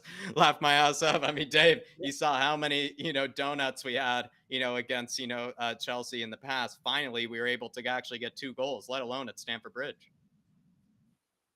Looks fantastic. Look, we should have had one last season when Keynes was disallowed, even though they had 2 players behind the goalkeeper. Absolutely ridiculous rule. But yeah, look, the fact that we've gone there, we've scored goals, we've competed with them, we've roughed them up, and we've got out there with a point, even though we've played crap. Great mentality, great desire, great hunger, and this team is going to win things. You couldn't ask for more. It's improvements from last season. Love it. Dark Sun G as well saying Kuti got in Kai and Cucurella's heads, which I love. Come on, you Spurs. Absolutely he did. And when you sort of think about it, Dark Sun G, they're now going to be coming over to our stadium. I bet, we're kind of feeling like, the happiest ones, after that result. They're definitely a bit rattled, a bit upset. Are they going to go into that game, maybe a bit cowardly? Are they going to go into that game, wanting to prove something? Maybe they might be a bit too rattled, a bit, upset. I just feel like, all the sort of, psychic headspace is kind of leaning towards our direction there, Dark Sun G, with that sort of performance. I feel like they'll come into our stadium, and if the stadium is rocking, if the fans, are, looking to see, a big, pounce, on Chelsea, who knows? Maybe Thomas Tuchel might actually get, embarrassed. I could see that happening, or Chelsea just getting embarrassed, because I feel like maybe we did win maybe the head game, at the end of that, especially with the way it all kind of unfolded, with the spill out onto the touch lines and whatnot. I just feel like we kind of won, the mental war, you could say, Dark Sun G. So I'm looking forward to seeing how it unfolds in the next game. What I will say is, don't forget, he had to take off Havertz because he got yellow carded. He was too riled up, and that's because of Romero. He brought on Amanda Brozier. Their attacking threat was gone, which meant the 6 minutes we had left of injury time, we could get at them, and they could pump the ball forward, but there's no one there to do it. So, in fact, when you think about it, Romero probably had a massive impact on the game in them last 6 minutes. Getting Havertz took off, who was a willing runner all day, by the way, and getting Cucurella off his game, which in turn pulled the whole Chelsea team off the game. So, Romero's shithousery has come to pay off today. Yeah, definitely. William Kelly with the super chat saying, Richarlison really impressed me. He has the fight in his soul, and I love it. I mean, he looked like he wanted to score against Chelsea so bad. He was a bit Yeah. poor on the ball, William, but at least we know that when he comes on, he's not going to be like a Tanguy and Ndombele, just kind of, slogging about, for 20 minutes, barely being asked to run. The guy didn't stop running once he came onto the pitch. He was just being a nuisance, to the back line. And even when he's playing shit, you still know he's going to just run his whole, tail off for the full minutes that he's on the pitch. And I feel like, that's something that's just entirely different to what we had before with Dele Alli and Ndombele, Lo Celso. Like, we couldn't even ask these guys to run, when they came onto the pitch, let alone be able to kick a football in the right direction. So it feels like, with Richarlison, even if he is, not in the best sort of form, maybe his touch isn't looking great, at least we know he's going to run his ass off for 20 minutes and, give us, the bit of effort that Spurs fans, that's all we ask for. That's the bare minimum. And Richarlison gives you the bare minimum every time. He kept going. William runner when he came on. Like I said, Jack probably lost the ball every time he nearly touched it. But at the end of the day, he kept on running, kept on working hard, chasing things, trying to get onto second balls that Harry Kane was winning. Willing runner, and there's a lot for someone that's willing to do the right thing, Jack. And we ended up getting the rewards. I think he picked up one of them corners near the end, didn't he? From Cucurella that time. So, I mean, yeah, brilliant from Richarlison. Not brilliant, but he works hard. And that's what you need at the end of the day. If things aren't going well and you can't get control of the football, you've got to keep working hard and the roads will come. And it happened today. What I do love is Reece James went off giving it the big and think he won the game. And then crumbled at the other end, couldn't get anything onto Harry Kane's header. What a melt. You knocked it in for him as well. Yeah, absolutely love it. Couldn't keep, his legs in control. Adrian Chia says, second match in a row we go behind. This has got to stop. Yeah, that's absolutely right, Adrian. A second time in a row that we've conceded first. And when you concede first against top 6 teams, it's not easy to get back into it. We should know that as a team, that you could maybe, you don't want to. Like, this is the ridiculous point. You shouldn't be conceding, first, but you get away with conceding first to Southampton. You can get away with that. You don't get away with that, with the likes of Chelsea, Liverpool, Man City, etc. You just don't get away with that. But even Jack, not even that. The likes of a Brighton, a Brentford, you won't get away with it either. There's other teams in this league bar the top 6. If we go one down, they'll just tighten up, and we know our struggles. It cannot keep happening. People thought I was being a bit of a prick when I said all of this about the back line and I'm just being spoiled, etc. I could see this coming. I kept saying to people, I put out a post about on the community section weeks ago. People saying, Dave, you don't know what you talk about. We need goals. We scored the most goals in Europe in 2022. Don't think goals is our problem. Have we kept the most clean sheets in 2022? No, we haven't. I think keeping them out is the problem. We cannot keep going down and looking to win 3-4-0 every week. At some stage, you have to get out with 0-0s, 1-0s. You can't keep slapping teams 3-4-0 every week and then blaming Kane and Son because they didn't score enough. Well, they score nearly every other week. So, sometime you're going to have to put the name on Dyer and Davies and people like that. Definitely.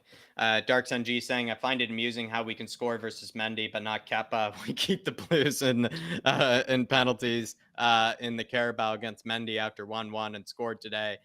With Kepa, we can't score. I'm not sure, what that is, Dark Sun G. Who knows? Maybe it's just because he's such an atrocious goalkeeper that we actually get a bit rattled and we forget to actually shoot on him. Whereas with Mendy, we have probably a bit more respect for him. So who knows? I don't know, Dave. I can't explain that. That must just be, an ironic sort of stat there. And I know Dark Sun G, is full of those kind of bizarre stats. I guess we just struggle against scoring against Kepa. But we all know that, maybe that is, slightly aided, that sort of stat, Dark Sun G, by the fact that I don't think Conte has had too many chances, against, Chelsea. I think maybe most of the games he's played with Mendy, if I'm not mistaken.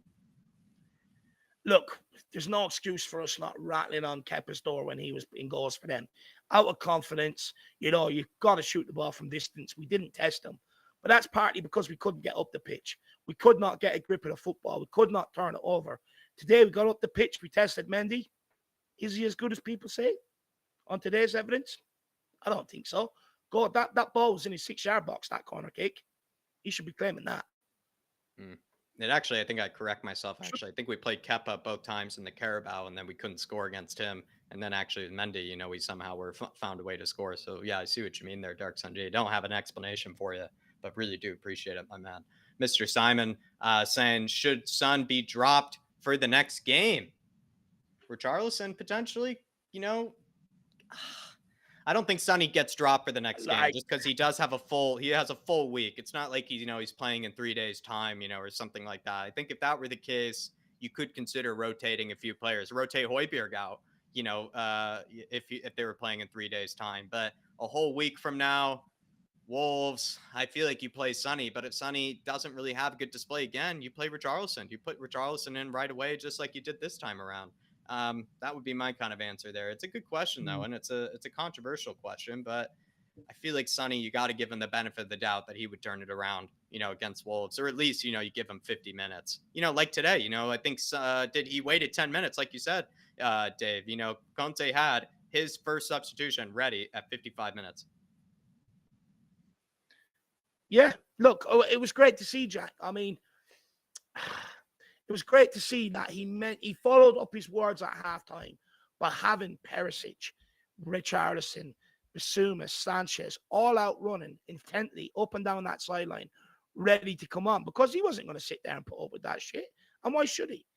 Look, in terms of dropping Son, look, he's been awful both games. He was atrocious today, by the way. He was the one, again, that gave away that ball that led to that set piece, which they scored from. He's also the one that gave away the ball against Southampton, which led to their goal as well. But you can't drop Son. He's one of them players. You've got to play him through his form.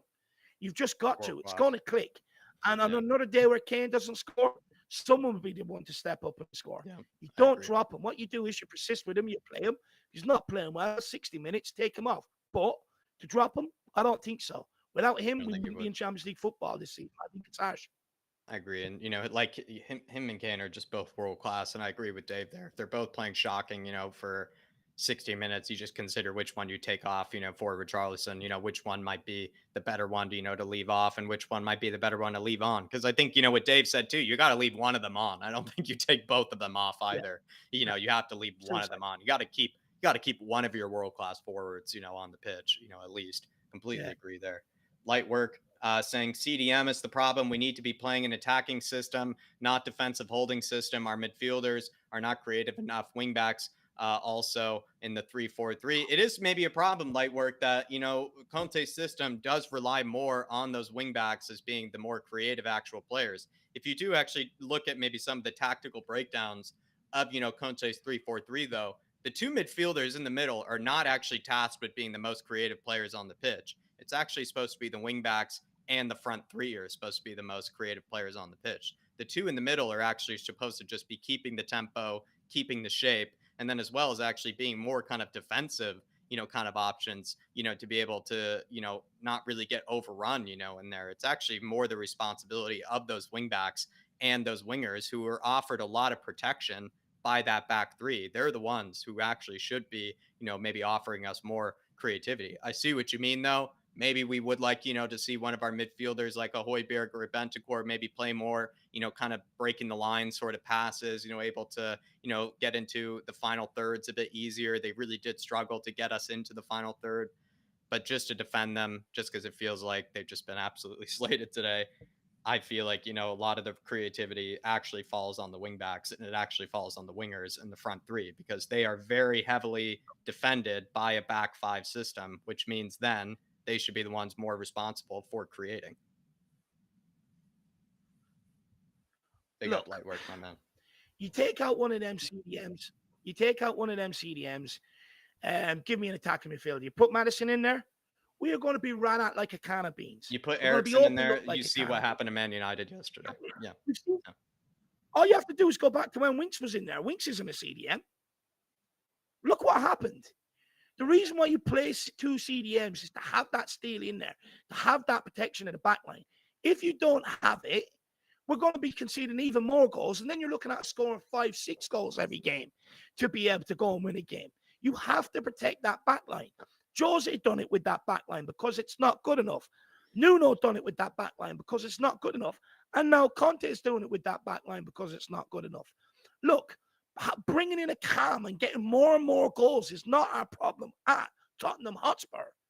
It's not our problem. Having two defensive midfielders in there is not our problem. Højbjerg can pick passes. Bentancur can pick passes. It's not our problem. Problem today was we were sloppy on the ball, weren't quick enough moving it, needing 5, 6, 7, 8 touches. Now on the wing backs, I agree. Not creative enough, not good enough. But can we please forget about this Cam? Conte does not play with one. What did he do with Ericsson when he got him? Converted him into a center midfielder. He does not want a Cam. He doesn't want it. Forget this. Bringing in a Cam is not going to help you keep clean sheets. In fact, putting a Cam into that formation is going to expose you even more. So let's stop this nonsense about a Cam. Scoring goals and creativity is not a problem. Keeping them out is. And that's why he plays with the two CDMs. He gives more balance to his formation. It's not FIFA. You can't just send everybody marauding forward, running into the box every single time. You have to think about, transition. We'll have to take the ball off us when we're going forward, and then they have a free run out of backline. You can't have it. Conte also has to think of counterattacks, transitions, etc., etc. And that's why you play two CDMs or two centre midfielders and not a Cam. Let's get rid of that nonsense. To bottom dude is saying with a super chat, will Conte be in the technical area for the next game, or is it going to be Stellini? That could be important. It's bottom dude who've been here this whole time, so unfortunately I've been able to check in, on Conte's suspension, but it looks like he will not be in the technical area for the next game. Perhaps, we could pull, a Jose Mourinho situation, maybe sneak him into the dressing room, or in the clubhouse, for the halftime. But looks like it will be the likes of Stellini, maybe Ryan Mason, who knows, actually, on the touchline, could even be Ryan Mason. We actually have a few, to pick from, or even just put the hitman, out there and just have him just stare into the eyes of the players at the bottom tuta. But by the looks of things, it won't be Conte on that sideline.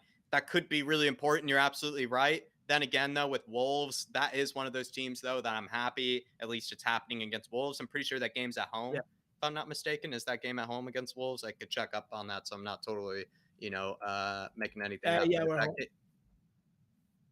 Yeah, we're at home as well. So if we're at home, it seems like a better opportunity maybe to get away with that sort of situation to bottom Duda. Had we been maybe away from home, maybe a better team that we're coming up against, I completely agree. I think that would be really concerning because they do really rely on just, Conte being that sort of figure on the sidelines that can protect them clearly when need be, but also be, that kind of that leader to look to. He's a leader on the sidelines. And yeah, I would say he won't be as much of a miss for the Wolves game as maybe other games. Look, or he shouldn't be. All you're going to see is the personal area. Conte will be put in there at halftime through a screen, put in there before the game, put in there after the game. In fact, Jose Mourinho got a touchline ban at Chelsea. He got put in one of the kit teams and brought into the change room to give his halftime speech. Look, the only difference where Conte won't be is on that sidelines, and that's where we need someone who he can trust, who will deliver his messages the way he wants them delivered, who will bollock the players, and maybe someone who the players also respect. But it's not too much of a problem. Conte fought for these players today, showed the passion and aggression, and they'll follow up suit against Wolves. I'm convinced of it. Love it, absolutely. Adrian Cheese saying Tuchel's still pissed with the hair pull and the Richie offside. Yeah, he's just turned into Karen Klopp. That's what we've noticed. Adrian. He's taking a page out of his German compatriot when it comes to the complaining. Dark Sun G says, would you try Royale at right-sided center back and Romero in the middle in Dyer's position, because Royale is tall and is a better defender while getting a new middle center back? Darkson G, I kind of see where your head's at because he's trying to come up with new solutions here. But Dyer, I think, played okay enough to not lose his spot, in the next game, at all. And I think you do keep the same back line, for this one, Darkson G. Romero or actually Royale, I would kind of like to see maybe, at least converted to a right-sided center back in a similar way to how Lucas has kind of been converted to a right wing back. I feel like it could be, an interesting solution for Spurs when maybe need be, because if you have to bring on Sanchez in order to bring on a right-sided center back, seems a bit silly. It feels like you would want to just move Emerson to right-sided center back, put on like a Jed Spence or a Doherty, and then have Emerson combine with them. So I see where your head's at, Dark Sunday. I do see where it's at. Look, but I think I would keep Davey or keep I wouldn't mind that. Yeah, Dave. Yeah, I was just going to say, look, I wouldn't mind that as a backup option, Jacko, but he's not good enough on the ball.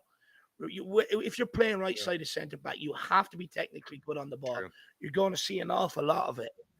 Emerson's touches are too loose to be playing in them tight areas that Romero plays in. It's too sloppy and too loose. And I think he would get caught an awful lot on the ball and would cause us a lot of problems, I think, Mm, playing there week in, week out. yeah. Yeah, definitely. But I like, I like the idea of, coming up with a solution there, Dark Sun G, thinking outside the box. But we've gone through all the super chats, everybody. Really do appreciate all the support. Everybody's had so much to say on this game. It was an absolute headache, I must say, of a game. We just didn't really know how it was going to unfold. At most stages, it felt like, we weren't going to get any points at all. Then we grab an equalizer. Then we grab another equalizer. It just felt like, an absolute whirlwind of a game. And somehow we got out of it with 1 point. And we really do appreciate you all for tuning in for this one and watching it along with us, everybody. But Dave, I think, we're going to have some fan cams being posted today, everybody. So if you're kind of tired of listening to us, we're going to have some Harris Army people giving their thoughts, on this game. And we'll be uploading those today momentarily. Don't you worry. We do have the fan show, I think, tomorrow, or at least, we will have a fan show at some stage, for you guys to come back to give your say. But really do appreciate everybody, all the support today. Despite, maybe how much of a toxic, sort of headache of a game this was. We're all Spurs fans. We're all Harris Army. We're all Irish Hotspur. And we do thank you for tuning in for this watch along. My comrades out there, you all turned up for business today and we got the result. Look, Thomas Tuchel can cry in his press conferences all he wants. Oh, both goals shouldn't have stood. Well, do you know what? You've had your look at Stamford Bridge. Today was our turn. We snatched a draw from the clutches of defeat. Everyone thought we were done. When they got that second goal, the way Tuchel celebrated Reece James, they thought Tottenham would roll over and fall over. It did not happen. Great teams, can get results when you don't play well. And that's what we done today. Look, we didn't turn up for 60 minutes of the game, but we done enough in the last 30. And that's what I take pride in. In content we trust. Come on, you Spurs. And you fans have a good bloody Sunday evening. You all deserve it. I want to say a massive thank you to all my Spurs comrades for tuning in today. A massive thank you to everyone who smashed that like button, smashed the subscribe button. And guys, everybody who helps support this channel financially and everyone who keeps tuning in to listen to me rant, moan, give out, have a heart attack, cry, laugh. But today, I'm laughing and we're having the last laugh. Take joy in that, Spurs fans. Take joy in that, Spurs fan. Everybody, enjoy the rest of your Sunday. Enjoy the rest of your evening, everybody. Like we said, really do appreciate all the support we received in this watch along. Really appreciate you guys picking us for your watch along, for your kind of match experience, especially being the away team this end. But everybody, we're going to plow on. We still got a point in. We're going to keep moving on, still, towards the top of the table. We move on to Wolves, everybody. Grab 3 points there, and we'll keep on going. But everybody, like Dave said, come on, you Spurs. In Conte we trust. And we will be seeing ya. Oh, and the Spurs go marching in.